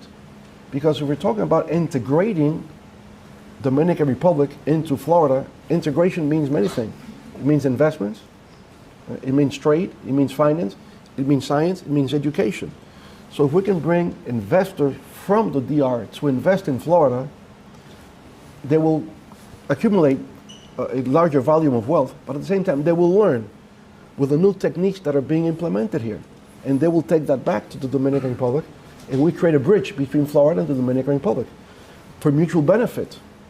It will benefit people living in Florida, it will benefit people living in the Dominican Republic. This is what I think is the wave of the future. Building that bridge that can connect us together in the different endeavors in which we're involved, right? In your particular case, young Dominican, professional, living here, you have to read Dominican history. You have to somehow strengthen your national identity. You're global, but you're Dominican. Right? Your Dominican roots has to be strengthened and deepened every time, and that means getting emotionally connected with what takes place in the Dominican Republic. All right, go for it.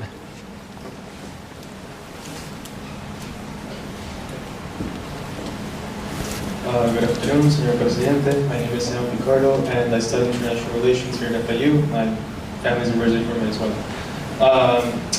On the topic of building bridges, my question is the Dominican Republic making the same calculation that they don't want to be stuck in sort of the competition between economically and politically between China and the US, and want to keep fostering those regional relationships between, for example, Mercosur and the Dominican Republic, or the Dominican Republic and the EU, especially in light of, for example, Mercosur is about to, or they already signed a trade agreement with the EU, which they've been working on for, I think, decades now. So do you see yourself fostering those more regional relationships and alternative bridges? Well, you know, you have to have a, I would say, strategy for your country. And any country would try to diversify its international relations. So you'll have a presence everywhere, in Europe, in Latin America, in the US, in Asia, everywhere. Now, our main partner is the US for logical reasons. First of all, we have 2 million Dominicans living here already. Look at you, you're Dominican Americans, right? You have American culture, you have the English language, so you are, naturally, it comes out naturally, because of demographics, Dominicans living in the States, 300,000 already in Florida. 300,000 Dominicans in Florida already. I mean, if you don't take care enough, there will be a legal massive overtaken by the Dominican Republic here in Florida, right? Peaceful overtake. But what I mean is, you have to diversify. You need to have diplomatic relations with just about anyone in the world. You don't need to have 194 embassies around the world, because a country like ours doesn't need to have an embassy in Nigeria, because we hardly have anything in Nigeria. But we do have an embassy, for example, in South Africa. We have an embassy in Morocco, in the northern part of Africa. Of course, an embassy in Spain, in France, in the UK, all these countries, we have an embassy. We diversify, but our main partner is the US for demographics and for geographical proximity. We're 1 hour, 45 minutes away from Florida. We're right there. You can see Dominican presence at the Marlins ballpark on Saturday. It was Dominican Republic there. Dominican flag was there. I mean, we feel in Florida like it's an extension of the Dominican Republic. So diversify, but you have partners. US is our main partner. Haiti is our main challenge. One island, 2 countries. One has progressed.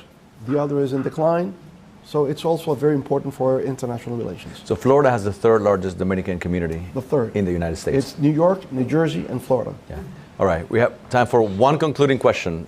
One of you two, you choose. There we go. Thank you. Hi, I'm an electrical engineering student here in FIU. I'm Dominican. I was born here, but I grew up a lot in DR. And so a question that I often think about is power issues in the Dominican Republic, Like when I'm in La Capital or when I'm in San Francisco, because I'm from El Nostro, there's never really stable power, Is that something that the government can take care of? Is that something that the government tries to take care of? Is it something that can be taken care of? And as an electrical engineer, is there something that I can do maybe in the future? Right, excellent. So a Dominican electrical engineering, cero apagones. Campaign slogan, huh? Campaign slogan, cero apagones. We have to deliver then. There we go. Yes, I would say this. We have made a lot of improvements in terms of electric power in the Dominican Republic, even though some people do not appreciate it because we still have blackouts. But we have increased our generating power enormously. Transmission lines. Our problem has to do with distribution. And distribution creates more a social problem. We have many people that are incapable of paying the bills. When you're out of the capital city or the urban areas, people live in the countryside, they don't have the means to pay the electric bills. And so that creates an economic problem for the country. So we say we have financial blackouts more than electrical blackouts nowadays. We're moving more into renewables, more solar, more wind, and more hydraulic in order to lower the price of electric generation and create a situation where there will be no more blackouts in the DR. But also blackouts occur because the economy is growing, new buildings are being constructed, there's new demand, and so our capacity to generate goes behind the need for new demand, satisfy the new demands. So if the country is modernizing, the country is improving, moving forward, you need to generate more electricity than we had before. And that generates the need for higher and bigger investments. And, but the technical electrical knowledge will be tremendously of great importance in the DR, so we expect you also to be there. Right? Congratulations for your degree in engineering electricity, right? And here's a case, born in the US of Dominican parents. And now we have more Dominicans that were born here than those that came by migration. So you're a case that can prove the point. Mr. President, thank you so much. This has been a tremendous treat.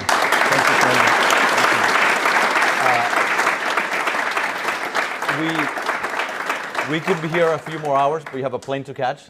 You've been very generous with your time. Thank you all for coming, and thank you again for being here with us. It's been a pleasure. Presidente, gracias.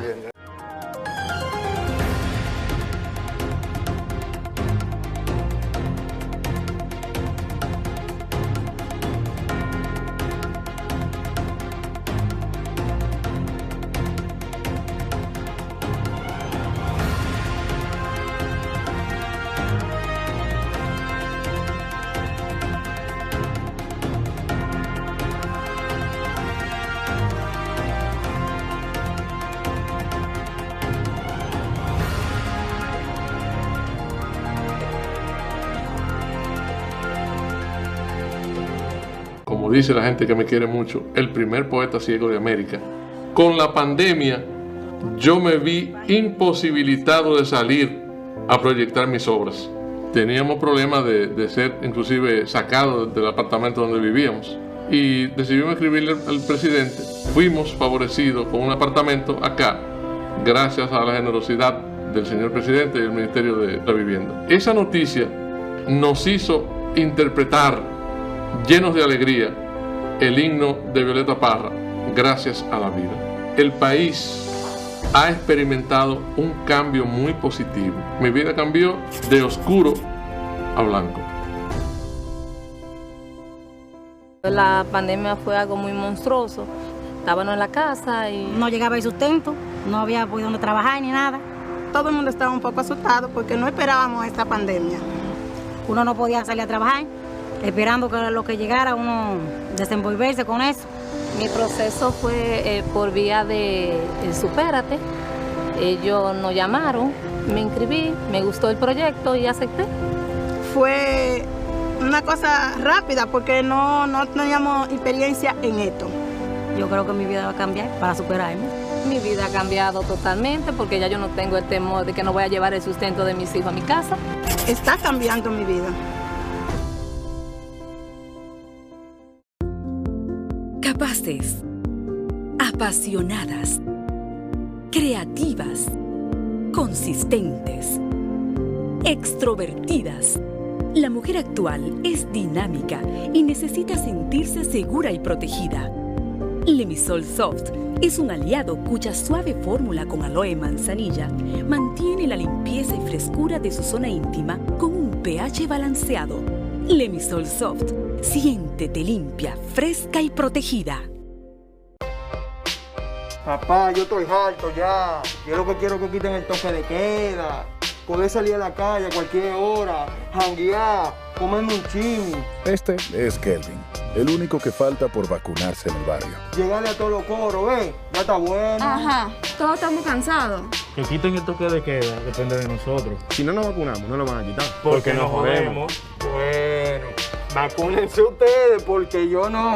¡Sube la música ahí! Interrumpimos este programa para anunciar que tendremos que seguir con el toque de queda, porque falta una sola persona por vacunarse.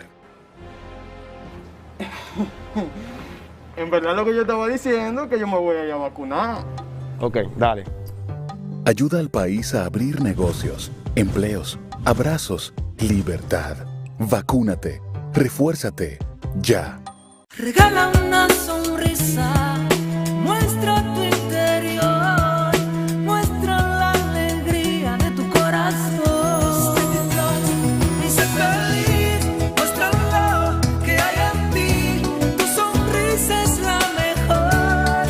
Ven conmigo a Aesthetic Plus. En la zona oriental, 809-595-4604 y en la zona metropolitana, 809-567-3636. Aesthetic Plus, tu mejor sonrisa.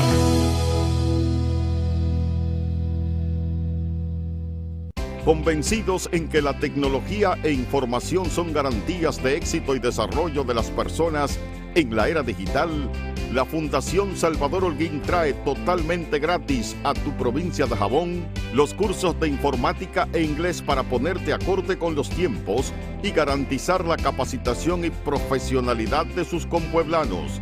Ya están abiertas las inscripciones. Llama ahora mismo al 849-457-4226. Fundación Salvador Holguín. Tecnología a tu alcance.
Aquí no se corta nada. La democracia no perecerá. La libertad de expresión es garantizada.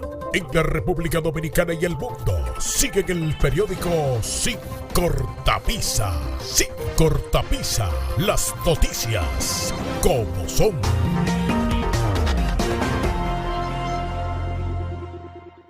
Querido niño Jesús, no te había escrito desde hace mucho tiempo y esta vez te escribo para pedirte algo, no para mí, sino para el muchachito mío, para darle su Navidad.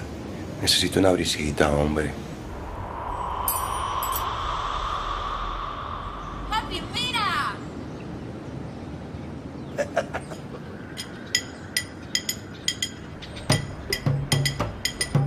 Abre puertas y ventanas. Primero tu Navidad. La brisita ya llegó. Primero tu Navidad. Siente cómo entra en tu mente. Primero tu Navidad. Y sale del corazón. Primero tu Navidad.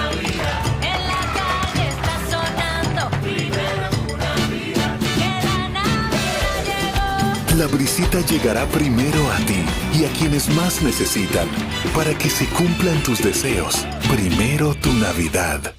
Para cortar el plátano, gire el plátano 45 grados. Con precaución, haga una incisión en la cara de... No. La verdad que a la gente le gusta complicarse. Lo mismo pasa con el banco. Mira, tú tienes cuchumil cajeros, canales para ti 24/7, subagentes, hasta el colmado de enfrente. ¡Colmado! Una app que ni siquiera el internet te consume. Y aún así, hay gente que se da el viaje para el banco. Oye, no hay que complicarse, que los canales Banreservas están ahí para ti, cuando quieras. No te compliques y utiliza los canales Banreservas, tu banco fuera del banco. Banreservas, el banco de todos los dominicanos.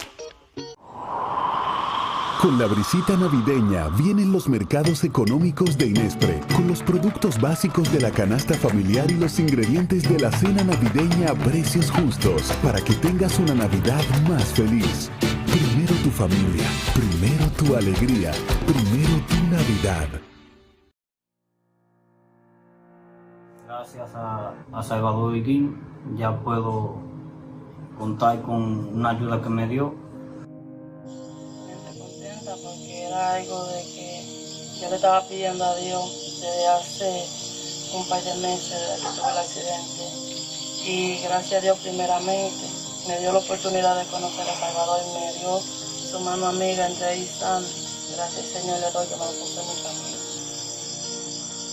Bueno, yo venía bajando para arriba y llegando a Rodríguez, un borracho se me atravesó.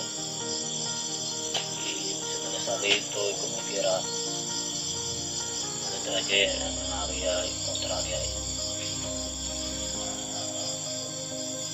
yo no pensé más nada, no pensé en los muchachos así que como se dio una sella y para adelante.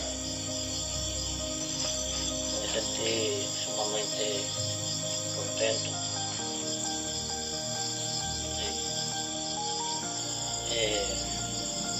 Como te digo, la operación fue todo un éxito, muy bien. Los médicos dicen que hay médicos perros, mentira. Ahí no hay médico perro.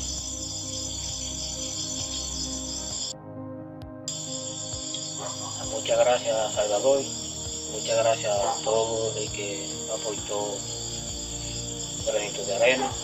Gracias aquí a Sandy, a mi esposa, que se movió mucho también, y todo el que estaba en oración respecto a esa operación. Salvador Iguín, yo le quiero decir que siga así, que el Señor le va a dar su recompensa, y el grupo médico, que lo felicito, porque el primer hospital que voy y tienen esa tendencia fue en Santo Domingo.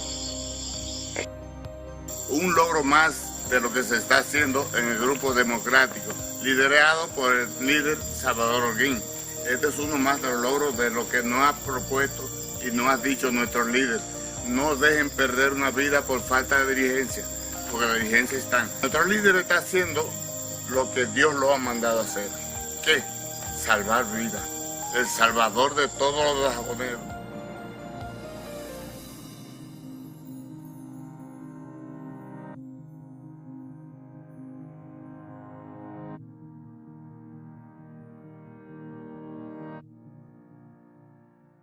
Coño, no entiendo cómo hay gente que tiene esa cachaza de hablar de hombres serios, donde sabiendo que son bandidos, porque Dani es un bandido. Una vez sobrevolamos juntos, y Dani andaba con Gómez Díaz en su helicóptero, y yo andaba en el mío, y nosotros nos encontramos en San Juan, en la finca de Eduardito, del Príncipe. ¿Sabes quién es Eduardito? El que trabajaba conmigo. Sí, señor. Claro, y después Dani se quedó conmigo, y sobrevolamos de ahí, de San Juan, bajamos a Elia Piña, él conmigo. Yo me recuerdo que yo iba ese día piloteando mi helicóptero, que él ni siquiera sabía que yo era piloto. Y me dijo, oh, coño, y me sorprendo porque él ve que el capitán que trabajaba conmigo, que era piloto, se monta atrás y dice, ¿y quién es que vale? Yo, soy yo que va a tripular, ¿qué pasa? Entonces él se sorprendió cuando me ve que entonces voy a Liapiña y de ahí entonces salgo de Liapiña y bajo a Barahona. De Barahona fuimos a Jimaní para ver lo del lago Enriquillo cuando pasó la catástrofe. Sí, señor. Y él, de encima de mi helicóptero, grabó todo eso. Entonces de ahí volví, regresé a la capital, yo mismo piloteando y aterricé en el Hotel Santo Domingo, que ahí era que yo tenía una suite ahí alquilada. Okay. Y ahí entré y él entró incluso a esa habitación, se lavó la cara y en el carro mío fue que yo lo mandé a su casa con el chofer mío y me quedé ahí en ese hotel durmiendo. Andaba con una novia esa noche. ¿Cuándo fue eso? Eso fue, para hablarle con exactitud, comando, 2002-2003, uno de esos 2 años. Cuando usted estaba en el mundo del narcotráfico, todavía. Pero claro, sí, señor. Él está montando una campaña de descrédito, asesinando mi moral, usándolo a usted, asesinando mi moral para que crea pánico. Si usted quiere, réstelo a él y dígale, si él no almorzó conmigo en mi finca, en San Juan de la Maguana, si no se montó conmigo y sobrevolamos en mi helicóptero en San Juan de la Maguana, viajando a Liapiña y luego a Barahona y de Barahona a Jimaní, de Jimaní a Santo Domingo. Usted tiene herramientas, dele, y yo estoy ahí, yo estoy aquí, a mí no se me aprieta el pecho. ¿Tú sabes que no? Bueno, pues quiere con hacer... gente fresco así de doble moral, yo le saco el mocho. Él quiere hacerme daño. Y por usted lo hago, Juan, para que usted sepa. Yo lo sé. Mire, él quiere hacerme daño con usted, porque yo como periodista, yo lo entrevisté. Además, cuando yo lo entrevisté a usted, ya usted no era narco, hermano, ya usted era un hombre retirado y que purgó pena. Claro, sí, señor. Y además, el hecho que yo lo entreviste a usted no significa que yo soy vocero de usted. Y además yo no soy vocero de nada, ni de Luis, que es el presidente, soy yo vocero. No, pregúntale si él no es amigo de... Es más, comando, mire, deme un número de Estados Unidos para yo hacer una llamada directamente con Eduardo, el príncipe. Usted escucha.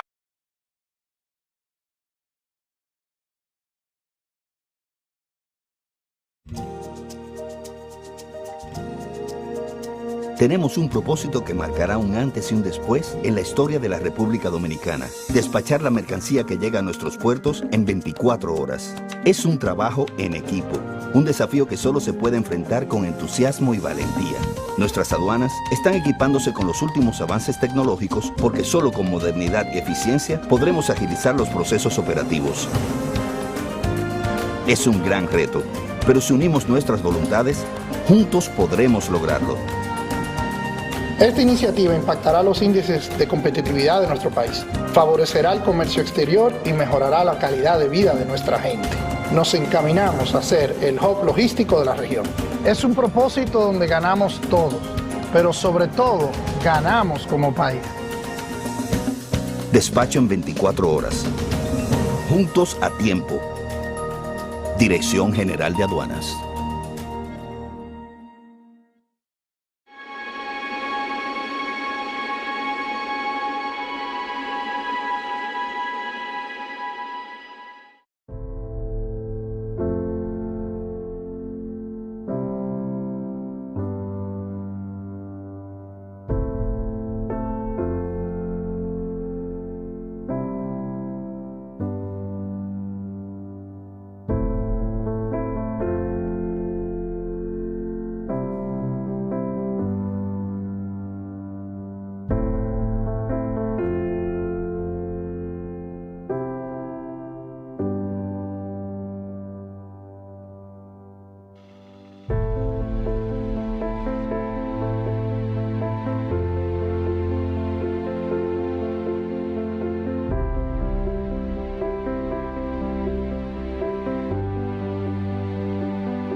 No, eso hace 22 años que yo tuve ese accidente, ya yo me había hecho 3 operaciones y ahora la última operación quedé botando una infección y se me fue agrandando y yo quería que me la cortaran la pierna porque ya no tenía solución.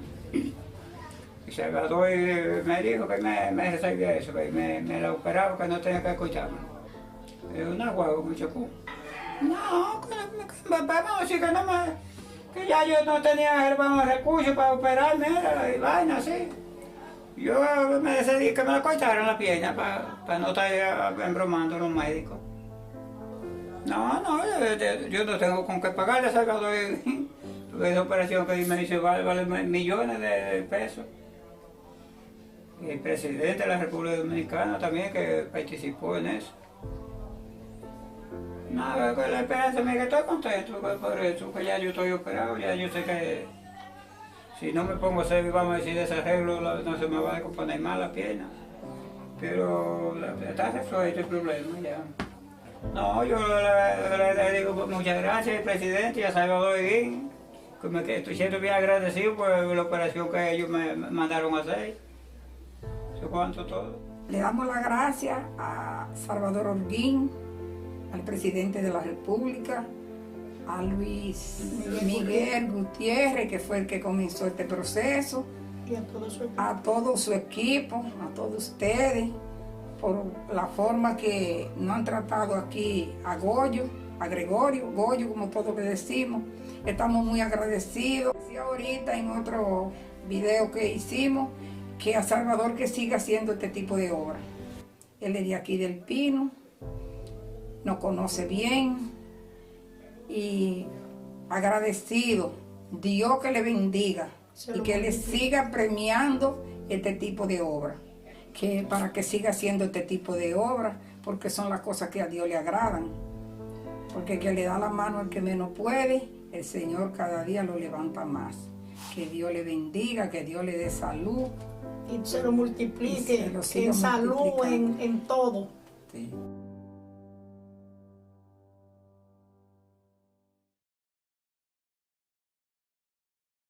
Porque creemos en el desarrollo de los pueblos y su gente, la Fundación Salvador Holguín da apertura a los cursos técnicos de electricidad, plomería, electrónica, reparación y fabricación de inversores totalmente gratis. Tu aporte solo es asistir a recibir las enseñanzas de profesores especializados en el área.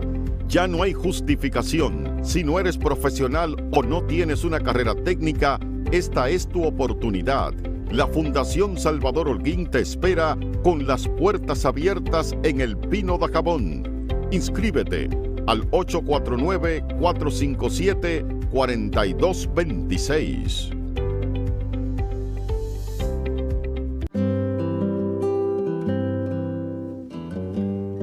Hoy sé que no pido ni un rayo de sol para verte.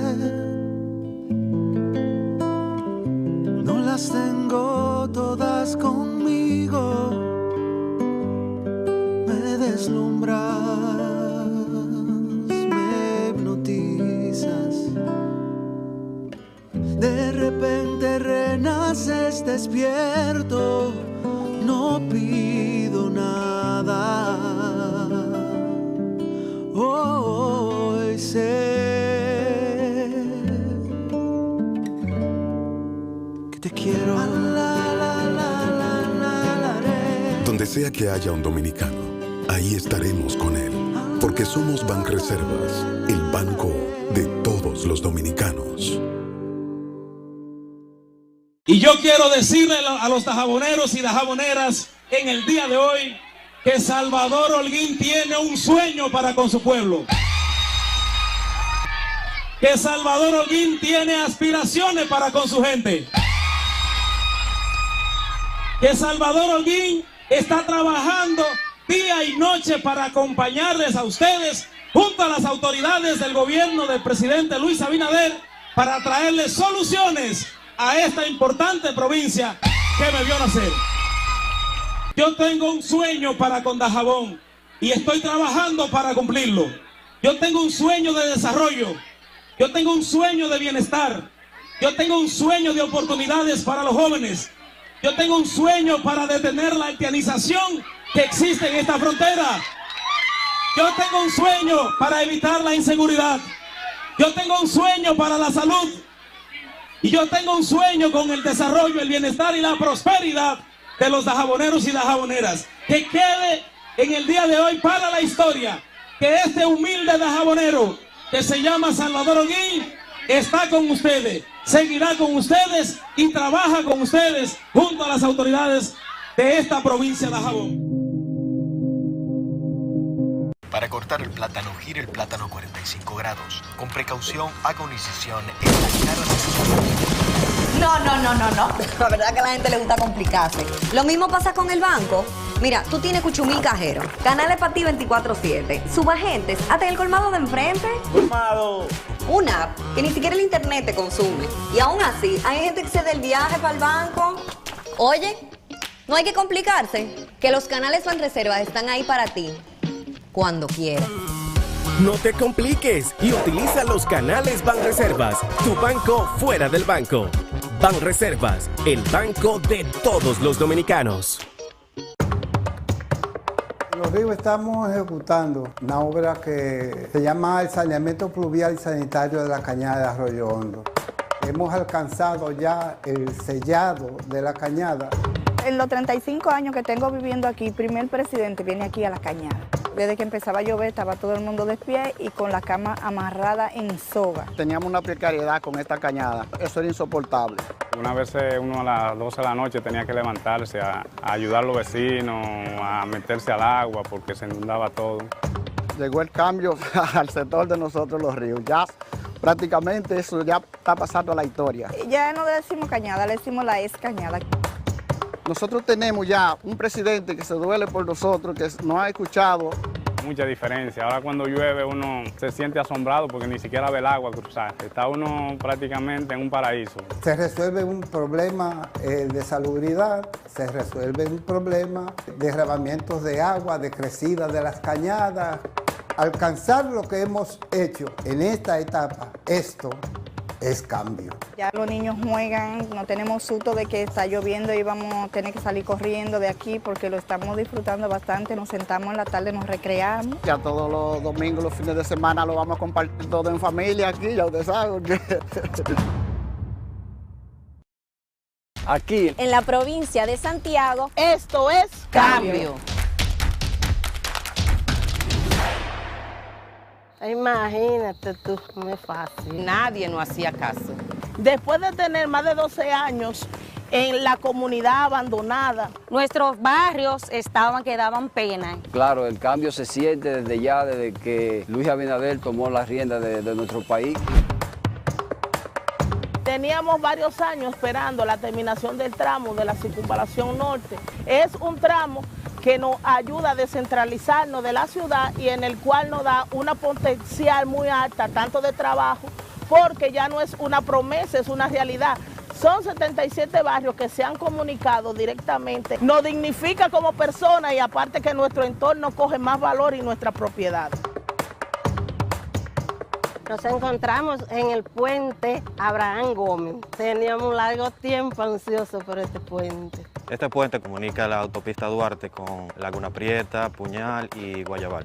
Cuenta con todos los elementos estructurales y las especificaciones técnicas que debe contar con un puente metálico. Desde el 2008 no se le daba un remozamiento a esta arena y estamos más que agradecidos tanto como santiagueros y como presidente de la Asociación de Baloncesto de Santiago. Los santiagueros estamos orgullosos de esta gestión porque se siente el calor del gobierno ayudando a su gente. Esto es cambio. Aquí, en la provincia de Duarte.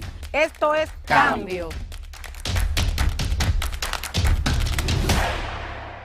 La provincia de Duarte es una provincia maravillosa. La gente de aquí somos todas trabajadoras, buenas y serviciales. En otro tiempo, verdaderamente fuimos abandonados. Realmente era un caos. Pero después que nuestro presidente Luis Abinader llegó, nosotros estamos dentro del cambio, de ese cambio que el presidente soñó. Nos encontramos en la provincia de Duarte, en donde el gobierno central, a través del Ministerio de Obras Públicas, ha venido realizando un conjunto de ejecutorias para mejorar la calidad de vida de los habitantes de esta provincia. Y se están cumpliendo los trabajos a capa y espada. Antes esto era intransitable. Porque imagínate, si antes era mucho polvo y un desastre. Hoy día esta vía no está en una maqueta, esto es un diseño realizado. En tiempos atrás solamente había un beneficiario del puente Guisa, que era el río, porque cada vez que hacían un puentecito lo hacían malo y se iba. Esa obra para nosotros ha sido una obra maravillosa. Vimos realidad este sueño. Y miren, 2 años aquí se ha faltado, donde quiera. Ahora podemos salir en los vehículos, llegamos más a tiempo y nuestros vehículos no se deterioran. Y agradecidos estamos como comunitarios por eso. También tenemos lo que es la reconstrucción, el asfaltado de la carretera de Controva hacia San Francisco, así previendo accidentes y mejorando la seguridad vial de la misma. Esto que ustedes están viendo hoy aquí es solo una pincelada de lo que está haciendo el gobierno en la provincia de Duarte.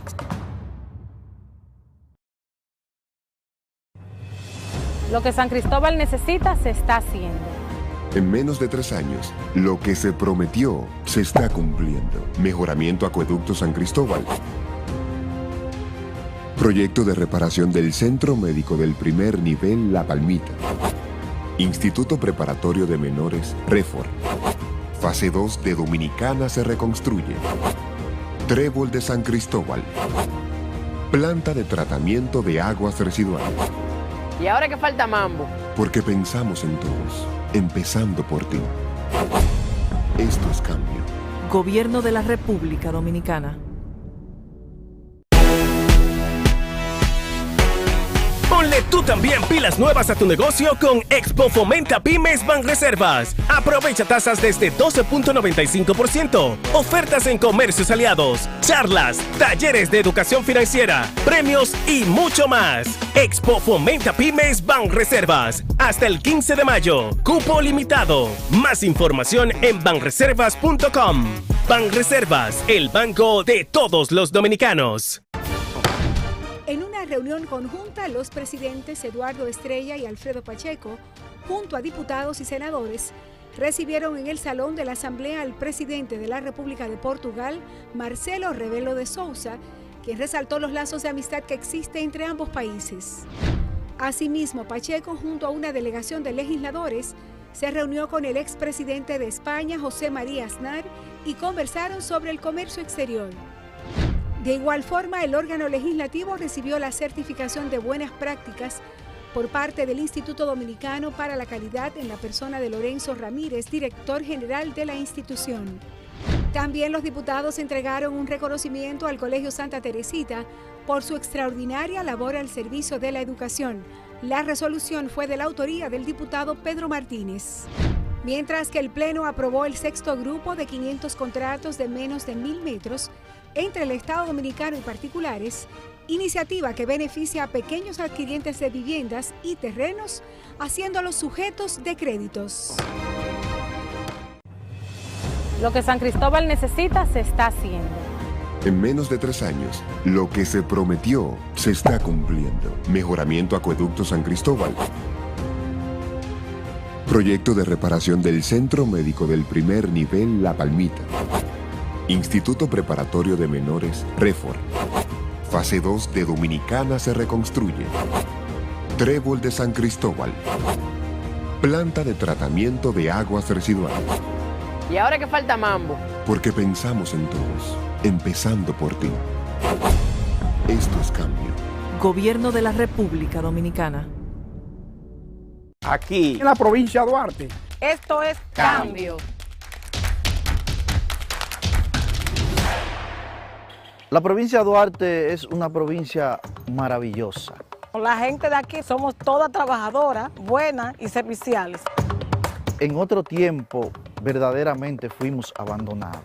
Realmente era un caos. Pero después que nuestro presidente Luis Abinader llegó, nosotros estamos dentro del cambio, de ese cambio que el presidente soñó. Nos encontramos en la provincia de Duarte, en donde el gobierno central, a través del Ministerio de Obras Públicas, ha venido realizando un conjunto de ejecutorias para mejorar la calidad de vida de los habitantes de esta provincia. Y se están cumpliendo los trabajos a capa y espada. Antes esto era intransitable. Porque imagínate, si antes era mucho polvo y un desastre. Hoy día esta vía no está en una maqueta, esto es un diseño realizado. En tiempos atrás solamente había un beneficiario del puente Guisa, que era el río, porque cada vez que hacían un puentecito lo hacían malo y se iba. Esa obra para nosotros ha sido una obra maravillosa. Vimos realidad este sueño. Y miren, 2 años aquí se ha faltado, donde quiera. Ahora podemos salir en los vehículos, llegamos más a tiempo y nuestros vehículos no se deterioran. Y agradecidos estamos como comunitarios por eso. También tenemos lo que es la reconstrucción, el asfaltado de la carretera de Controva hacia San Francisco, así previendo accidentes y mejorando la seguridad vial de la misma. Esto que ustedes están viendo hoy aquí es solo una pincelada de lo que está haciendo el gobierno en la provincia de Duarte. Aquí, En la provincia de Santiago, esto es cambio. Imagínate tú, no es fácil. Nadie nos hacía caso. Después de tener más de 12 años en la comunidad abandonada, nuestros barrios estaban que daban pena. Claro, el cambio se siente desde ya, desde que Luis Abinader tomó las riendas de nuestro país. teníamos varios años esperando la terminación del tramo de la circunvalación norte. Es un tramo que nos ayuda a descentralizarnos de la ciudad y en el cual nos da una potencial muy alta, tanto de trabajo, porque ya no es una promesa, es una realidad. Son 77 barrios que se han comunicado directamente. Nos dignifica como personas y aparte que nuestro entorno coge más valor y nuestra propiedad. Nos encontramos en el puente Abraham Gómez. Teníamos un largo tiempo ansiosos por este puente. Este puente comunica la autopista Duarte con Laguna Prieta, Puñal y Guayabal. Cuenta con todos los elementos estructurales y las especificaciones técnicas que debe contar con un puente metálico. Desde el 2008 no se le daba un remozamiento a esta arena y estamos más que agradecidos, tanto como santiagueros y como presidente de la Asociación de Baloncesto de Santiago. Los santiagueros estamos orgullosos de esta gestión porque se siente el calor del gobierno ayudando a su gente. Esto es Cambio. En Los Ríos estamos ejecutando una obra que se llama el saneamiento pluvial y sanitario de la cañada de Arroyo Hondo. Hemos alcanzado ya el sellado de la cañada. En los 35 años que tengo viviendo aquí, el primer presidente viene aquí a la cañada. Desde que empezaba a llover estaba todo el mundo de pie y con la cama amarrada en soga. Teníamos una precariedad con esta cañada, eso era insoportable. Una vez uno a las 12 de la noche tenía que levantarse a ayudar a los vecinos, a meterse al agua porque se inundaba todo. Llegó el cambio al sector de nosotros los ríos, ya prácticamente eso ya está pasando a la historia. Ya no le decimos cañada, le decimos la ex cañada. Nosotros tenemos ya un presidente que se duele por nosotros, que nos ha escuchado.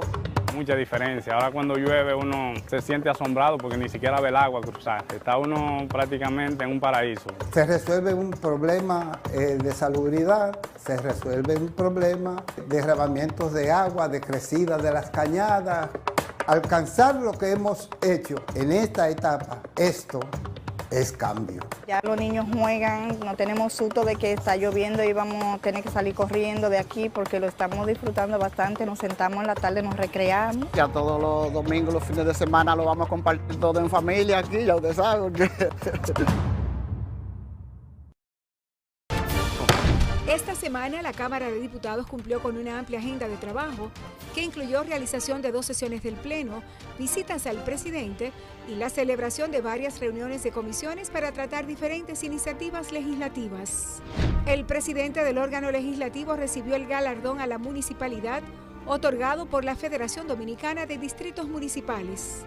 Además, la Cámara de Diputados inició con el proceso disciplinario que llevará a cabo sobre el legislador Miguel Gutiérrez Díaz, quien tiene un 0% de asistencia en el año legislativo 2022-2023, para que sea desvinculado de este poder del Estado.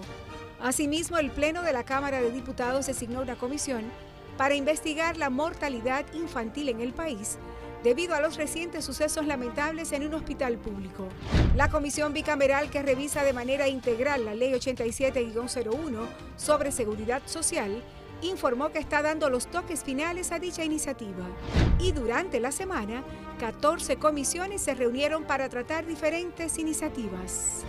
Cámara de Diputados de la República Dominicana. Liroche el sofoque. Nuestro trabajador social, Salvador Holguín, patrocina el cierre de las fiestas patronales del Pino de Jabón, el pueblo que lo vio nacer. Y lo hacemos en grande, con la presentación artística en tarima de Liroche el sofoque.